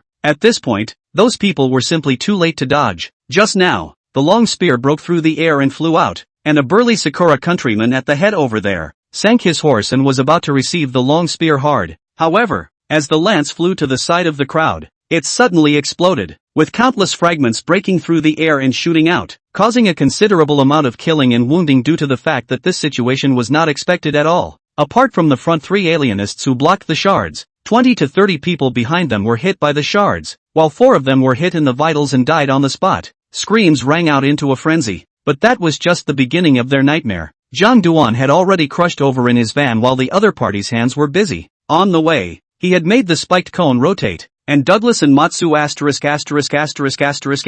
who were hanging onto it, were thrown straight out, their bodies crippled in the air by the sheer force of it. The van rushed into the crowd, causing another, more dismal scream. With an indifferent expression, Jiang Chen drove the van, barreling through the crowd. In his eyes, The humanoid object in front of him was no different from a zombie, and it couldn't make him feel anything inside. Buga! Fark! The three Xenos cursed angrily and were about to make a move. Only, before they could make a move, they were suddenly shocked to find that Zhang Chen had already arrived at their side, and without any time to react, the burly Sakura Nation man had his legs cut off. Zhang Chen's figure flashed in succession and wasted the legs of two other people. Ah! Miserable screams came out, and just as Zhang Chen was about to place the three of them on the van's spiked cones, he suddenly felt stared at by a grim gaze, causing him to frown slightly. With that, he looked to the source of his gaze. Not far away, another group of people walked by. The leader of the group was a shady-faced, golden-haired old man with a somewhat chubby figure and a pair of eyes like a falcon as he looked at Zhang Chen, and beside him, there was a 30-year-old man with a high nose and a bloodthirsty look in his flickering gaze. The old man looked at Zhang Chen and said, "Your Excellency is causing a scene in my Royal Spirit Society. Isn't that a bit too much of a bully?" John Duan gave a teasing smile. "You outsiders have the nerve to say that when you've been running amok in Shu City. Where did you get the Fanja Tian from? You old dang." These words caused the old man to look stunned, but he knew that these were definitely not good words. An intense killing intent flashed in his eyes. "Don't you think you're naive? This is the post-apocalyptic world, and the weak deserve to be bullied, just like you used to be, and let us bully you." Hearing the old man's words, all of them laughed, sneers in their gazes. Ginger Dust smiled back, and it was a trademark smile. "Oh yeah? I also think that the weak deserve to be bullied.